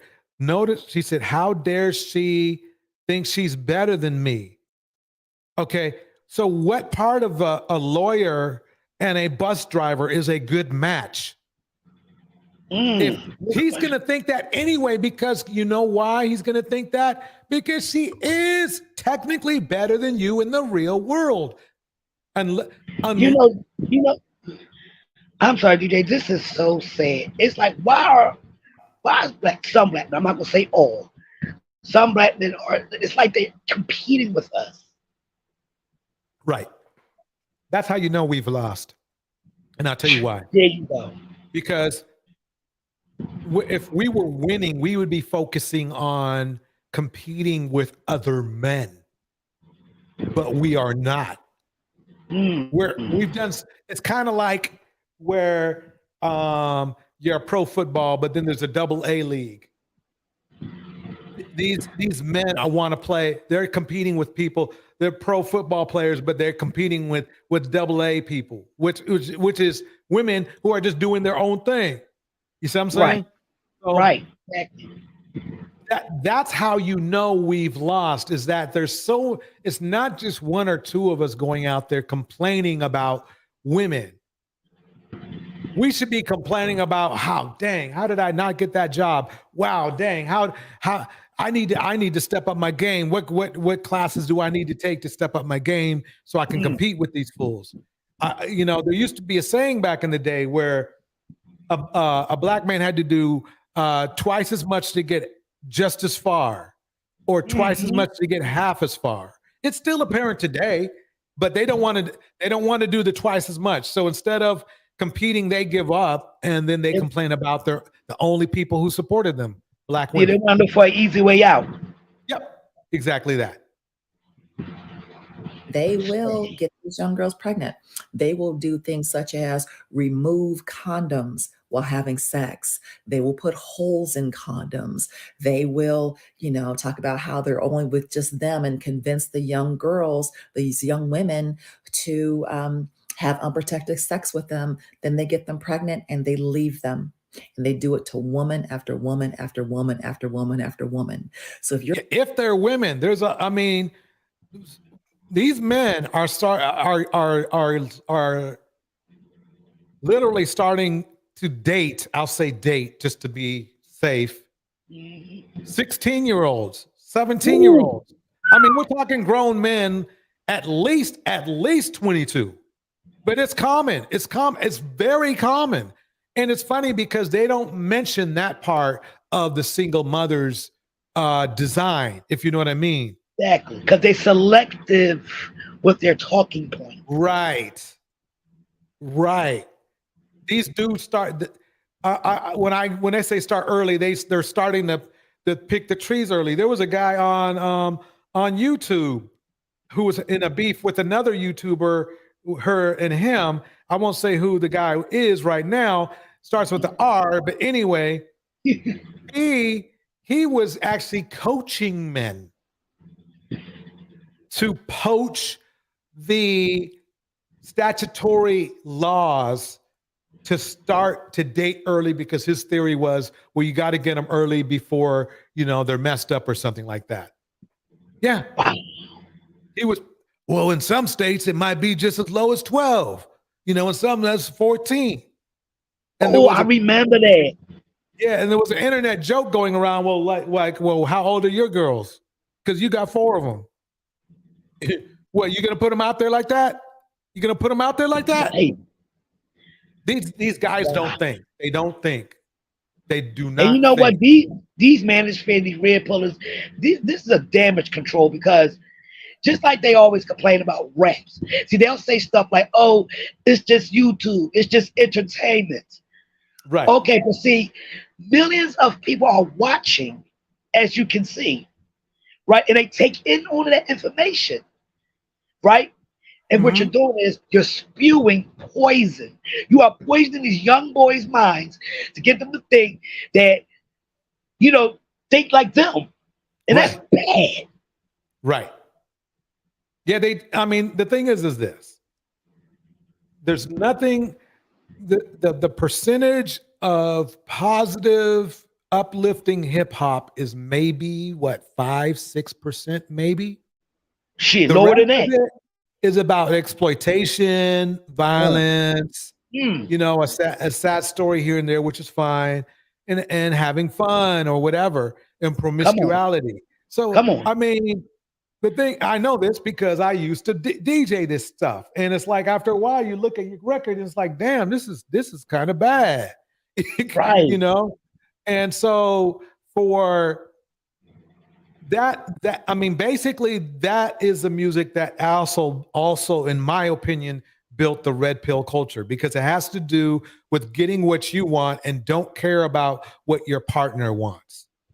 Wow. So that's basically the whole school. Let me play a little bit more of this. Here we go. You're someone that this has happened to, or this is something you're shocked by. Tell me your comments down below. I'm going to do another video about this. Okay, let's do part 2 of this important conversation. This has been happening for a while. And a lot of you all, I know there are thousands of you. I think we got an idea on that. I'm going to save that for later. I might save that for another show, another show for Tam, part 2. I'm going to see if Tam wants to do a part 2 on this, because it's kind of important. I think we should get a woman's commentary and opinion on this as well. Here we go, folks. Welcome to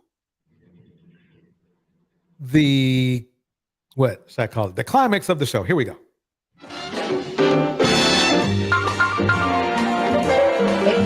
Hey, DJ Toy. Yes, ma'am. I'm sorry. You ever heard of MLD? Is a MLD. MLD. Isn't he like some new YouTuber or something like that? Yeah. Yeah. Oh, he's a Caucasian dude, right? Well, he's really not. He looked okay. Yeah, he's the Caucasian dude. Okay, and Jay was talking about the lady. Destiny was on it. I guess that was his wife and a couple of them females. I mean, women, not females, women. And MLD was saying, asking them about domestic violence, DV, physical abuse, right? And MLD stated, you have to endure. Watch that video. Wow. Yeah. Yeah. Another It's toxic frightening. idiot. Yep. And I'm glad you brought it up, because we're about to go to another hands and feet Dusty right now. Here we go. Oh, man. Let me mute. I'm going to fast forward it. Well, good evening. I'm Hugh Hefner, your host. This is Barbie. And man, look at this. By accident, I stacked it up with another Dusty. This one just happens to be Caucasian. It's funny how famous. It's funny how famous this man got for being basically a Dusty and a hoe. Hugh Hefner. Oh yeah. Super Dusty, he did the same thing. He was dating, younger women, below what you would call normal. Let's just put it that way. And he got famous, and this was the weird thing, is that it's funny because he's really the only Caucasian man that I know that got this fame from banging women all the time. I'm sure there's more, but he got the most famous from it, from exploiting women, showing them on, Playboy, remember the magazine, and he got famous for it. And it shows you that, it's not specifically only black men that can be Dusty, but right now we focusing on black men because we doing a lot of dust. Let me keep it going. Connie Kresge, our Playmate of the Year, and you arrived just in time because the Ike and Tina Turner Review are about to start wailing in the Ruffles room. Come on in and join us.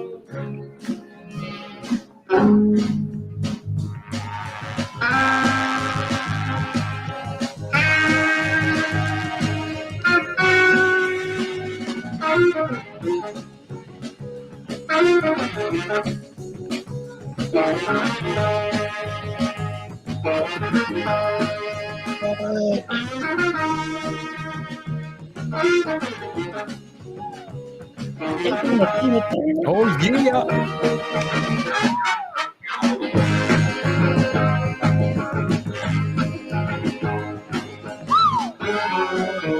Oh yeah. Hey. Peter's getting stronger. Peter's getting longer too. You're sounding good to me. I wanna take you higher. Right. Now, remember the last video I just played. I'm sorry to stop the music right there, but I think I can sing. I think I can out-sing her, though. Let me try it. I want to take you higher.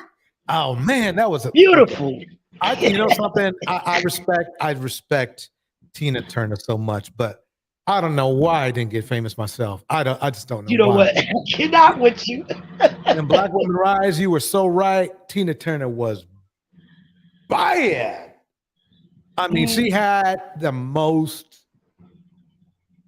Her voice, no one can do what she did. So let me go back to the last video, though. It's important for me to point out that notice that the woman was talking about how black men would take budding young women that had talent or intelligence or some sort of skill and just ruin them, right? By what she was talking about is impregnating them. But and you know something? Ike did the same thing. Ike did the same. Phyllis, come on now. You know I can sing. Okay. So anyway, basically, this is who Ike. There's a lot of Ike Turners out there right now. There's a lot of Ike Turners out there, especially in the red pill. They would have done the same thing to Tina if they was born in the same era. Let's keep this. Yeah, I wanna take you higher. Baby, let me light your fire. Oh yeah, a little bit higher.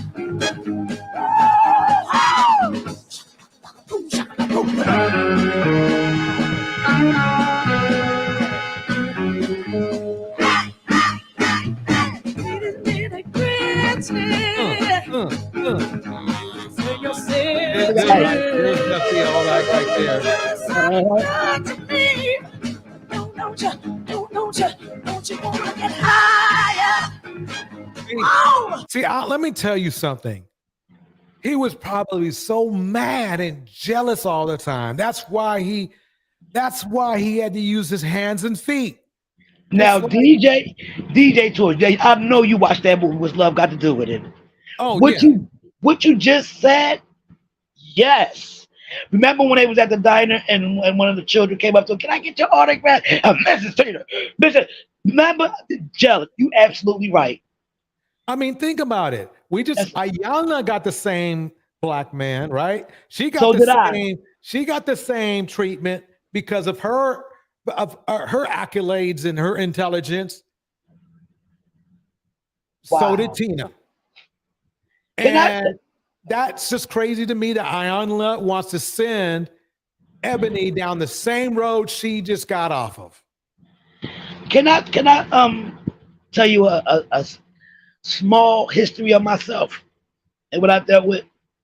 Oh, by all means. Okay, I'm gonna make it very short. I was married, DJ. Okay, I was married, DJ George, to a man. He's a Muslim. Okay, I was 18 years old when I met him. He was like, he was 34. Okay. Okay. So, I don't even want to cry, but, I'm emotional. I'm a Pisces. So, listen, everybody came up to me and was like, "Oh, no. I heard you dealing with this guy." And I'm like, "Yeah, okay." No. Everybody came up to me and said, "Don't do it, don't do it, don't do it." And the words chose better. I think it was God sent that people was coming up to me and telling me, "Do not deal with this dude." They were telling me he was very abusive. He had 13 children. The likes, okay? But I ignored that. Moving forward, we moved in together. I put my money in, he put his money in, okay? This Negro, he don't have a job. I did. I was working in the hotel. Oh, my God. Okay, keep going. No, that's all right. So, make a long story short, as I'm working, I come home, I cook, I clean, I do laundry, fold clothes. I was very submissive to this man. But guess what happened to me? He was so abusive. He threw me down the steps when I was 8 months pregnant with my son. Oh my God. He had black in my eyes. One time I was at my mother. This when I was living with my mom at that time, and we was like, court getting together. Me and this ex-husband of mine. What happened was I was doing my homework because I was going to school for nursing, and my mom and dad was arguing. So I said, "Okay, I'm gonna go to the center because I can't concentrate because I have homework to do." He met up with me and was like, "Why are you out here?" I said, "Well, my mom and dad is going through something. I can't concentrate. I have to do my homework. Go home." And I said, "I don't want to go because they're arguing." He backhanded me and slapped me in my eye. My eye was sitting on doves. Oh, man. Now, for men to talk this submissive crap, you ever watch the movie The Burning Bed? Come on, let's address the elephant in the room. Okay? That woman in that movie, The Burning Bed, was submissive to her husband, feminine, doing everything, but it seemed like to me they want you to be submissive to their degenerates. Right. That man beat me so bad. I was in the hospital, almost had miscarriage, almost lost my. It was bad. It was very, very bad. And I wasn't no masculine woman. I was not non-cooperative. I was submissive to this man. I've done everything he told me to do. I've done my wifely duties. We was legally married. And look how I got treated. I'm glad you shared that with us because that is the exact reason I released this live, because I think a lot of people, and I'm not sure if this happened with you, they feel like if they're submissive enough or keep being more and more submissive and more meek and more, it will stop. It would stop. But it didn't. It got worse. It's just there's nothing. Everybody, you have to understand. There's nothing you can do if that's the way that dude is. If that dude is like that, then that's the way he is. That's what he's got to bring. That's why men who usually demand submission, right? Men who usually demand submission are the men that usually are the ones that throw hands and feet. Right. Thank you, guys. It hurted me so bad. Yo, talk about it. I am so sorry to hear that. Heathen Queen, thank you for coming up. Alexander, thank you for coming up. I am the super painful thing, and actually at the same time, it's camaraderie is that you're not the only one. Right. One in 4 or something like that. 1 in 4. If 1 in 4. Heathen Queen, are you there? Yes, I am here. What are your thoughts? I don't believe them when they say that is what they want. When they say they want submissive women, Right. Because they don't treat them any better than they treat someone who has a mouth or who is independent. They don't treat them any better.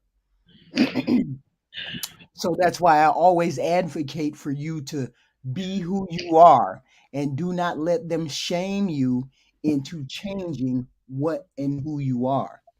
Because you can find someone who will appreciate you for who you are, regardless of whether you're submissive or you're not submissive. So when they say, well, see, like I said the other day, look at Derek Jacks.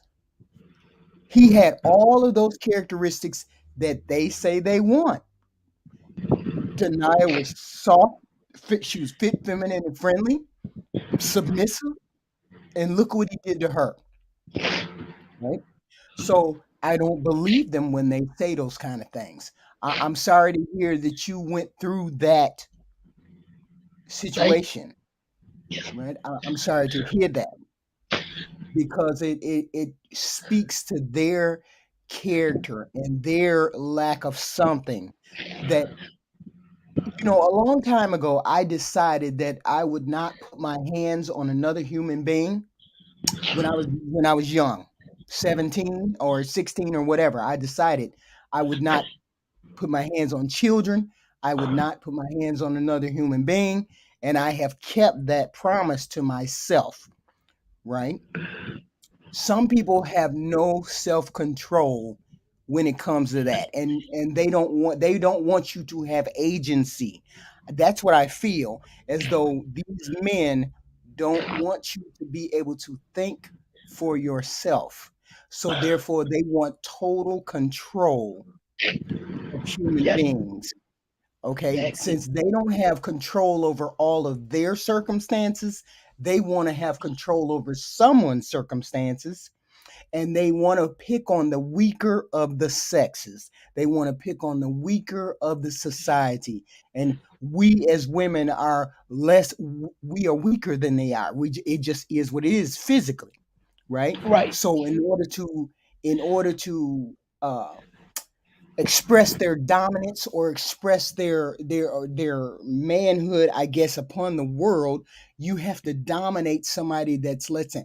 I always thought it made you less of a human if you practice dominance on somebody that was less capable of fighting you off, or less capable of doing what you did. The less fortunate should be the people that you protect. Why would you want to dominate somebody that is less physically imposing than what you are? Which has always been my theory.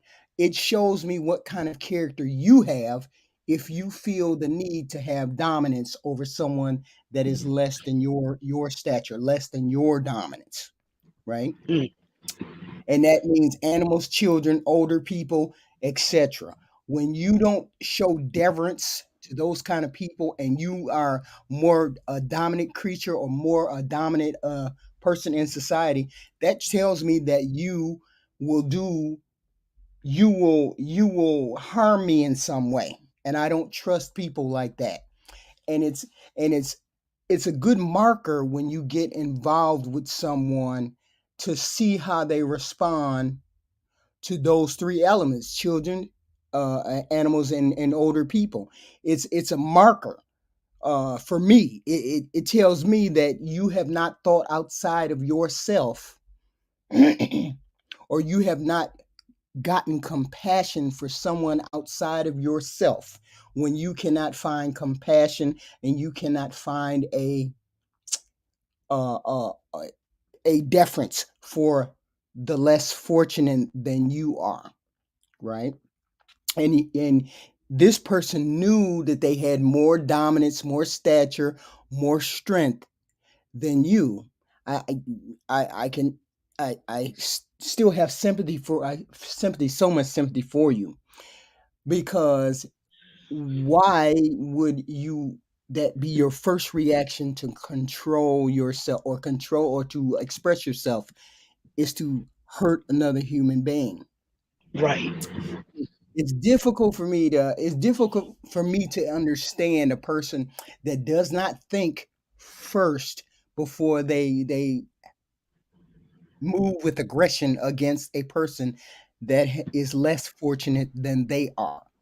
To me, it tells that's a red flag that I don't even go further. I mean, usually if you go on a date, or you go and you meet someone and you want to get to know someone, I usually test a person regarding that particular aspect of their personality. If they don't show deference towards children, animals, and older people, it's a red flag for me. It's a no-go, because Mhm. that means when I'm cowering in the corner and you have a belt, or I'm cowering in the corner and you have your fist raised, that means that you won't have any kind of deference or compassion for me. Well said. Well Hey, said, Heathen I Queen. would like to address the chat. Thank you for thank you. They said they shared their story and stuff. It was more to it. It was horrible.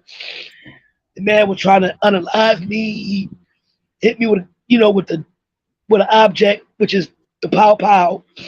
It was very. I tried to get away, but I had nobody to turn to. I'm sorry, guys. I'm sorry. It was horrible.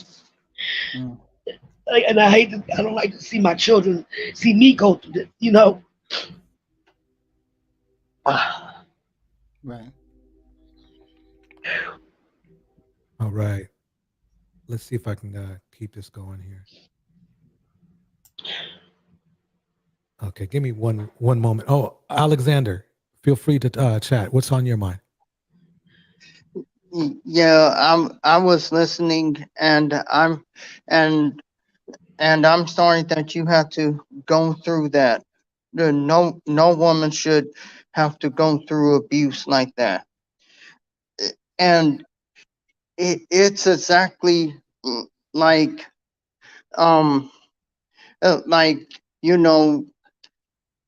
we've been saying all along. It's not worth to stay with someone. Well, I say this, and well, I believe that it's not good to stay with someone that will keep abusing you until they actually unalive that person. I don't think it's right. I don't think it's right. But somehow the black male worshippers and that support the black manosphere think it's right. And and I've seen stories. Matter of fact, I heard about this story last night. In New Orleans, Louisiana, there was a young single mother that was taken from this earth by the man that she was with. And the sad part about it is that it is that I think she called about 12 times, or she had to wait about 12 hours, you know. But by then, you know, she was already deceased. And that's why I say that it's time to stop, you know, is saying defund the police. Are there bad police officers out there? Yes. But that situation alone is why the police are needed. Because I've heard this a whole bunch of times from the black men in the manosphere, that if the police wasn't around, they will be able to do to black women what they want to do. That's why I was against the whole defund the police thing in the first place. And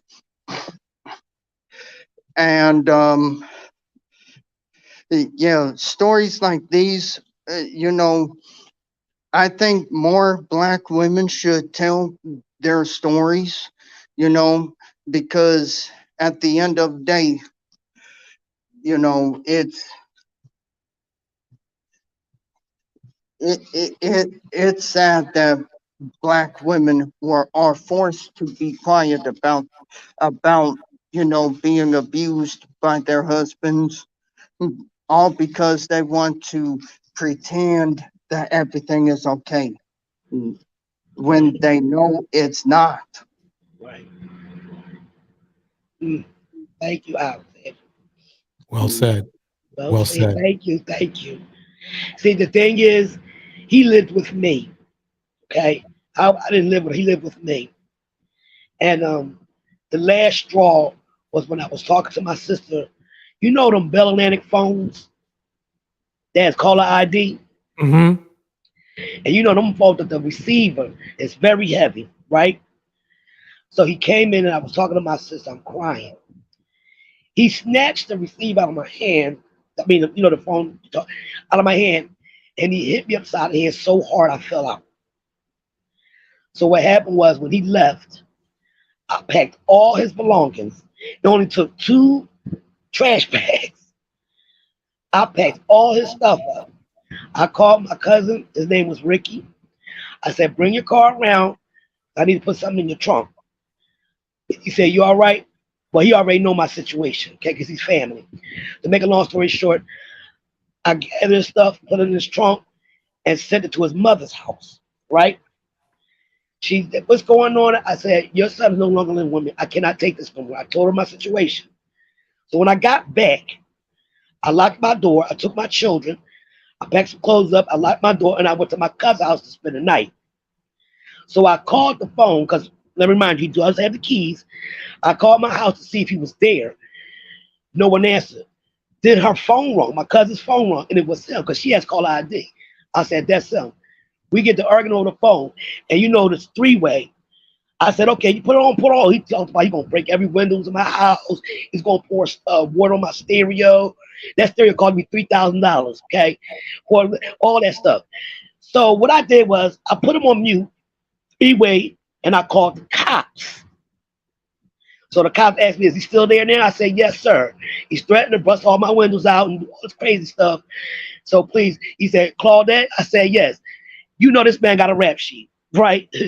So then, after that, I'm hearing now, I'm still on the phone. When I got, he said, I got on the phone to the cops.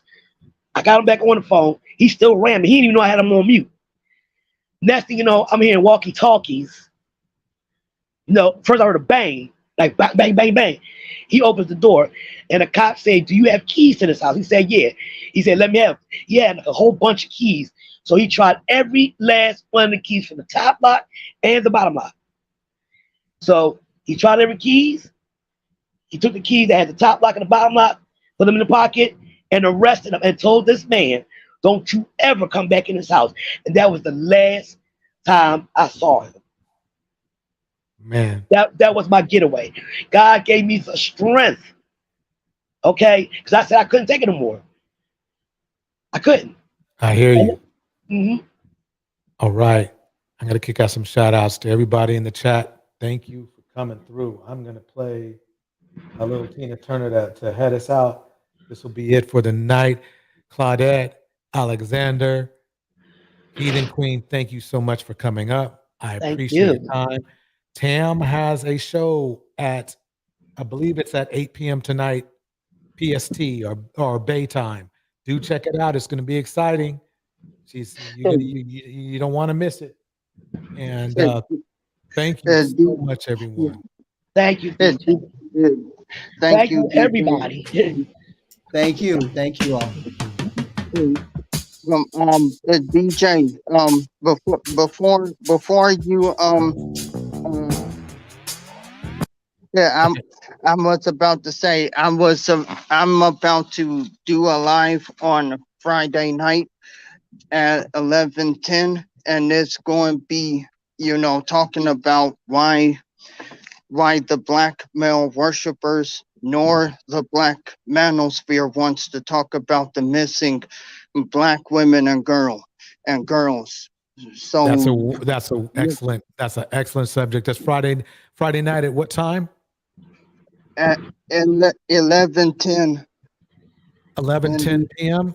Yes, sir.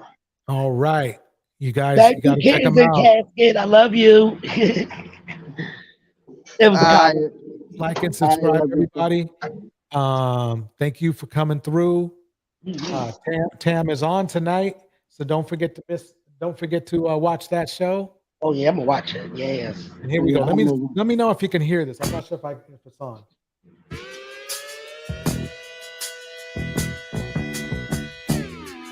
Can you guys hear that? Yes, sir. Yes, sir. All right. Tina Turner heading us out. Okay, everybody. Have a good night. You too. Good night.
Cause I want a whole lot of love.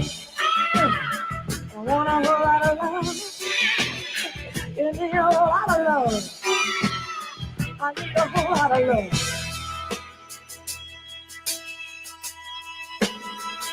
While you running, baby, I've been burning. All these good times, baby, I've been yearning. Oh, way down inside, honey, you know you need it. I wanna give you my love. I wanna give you my love.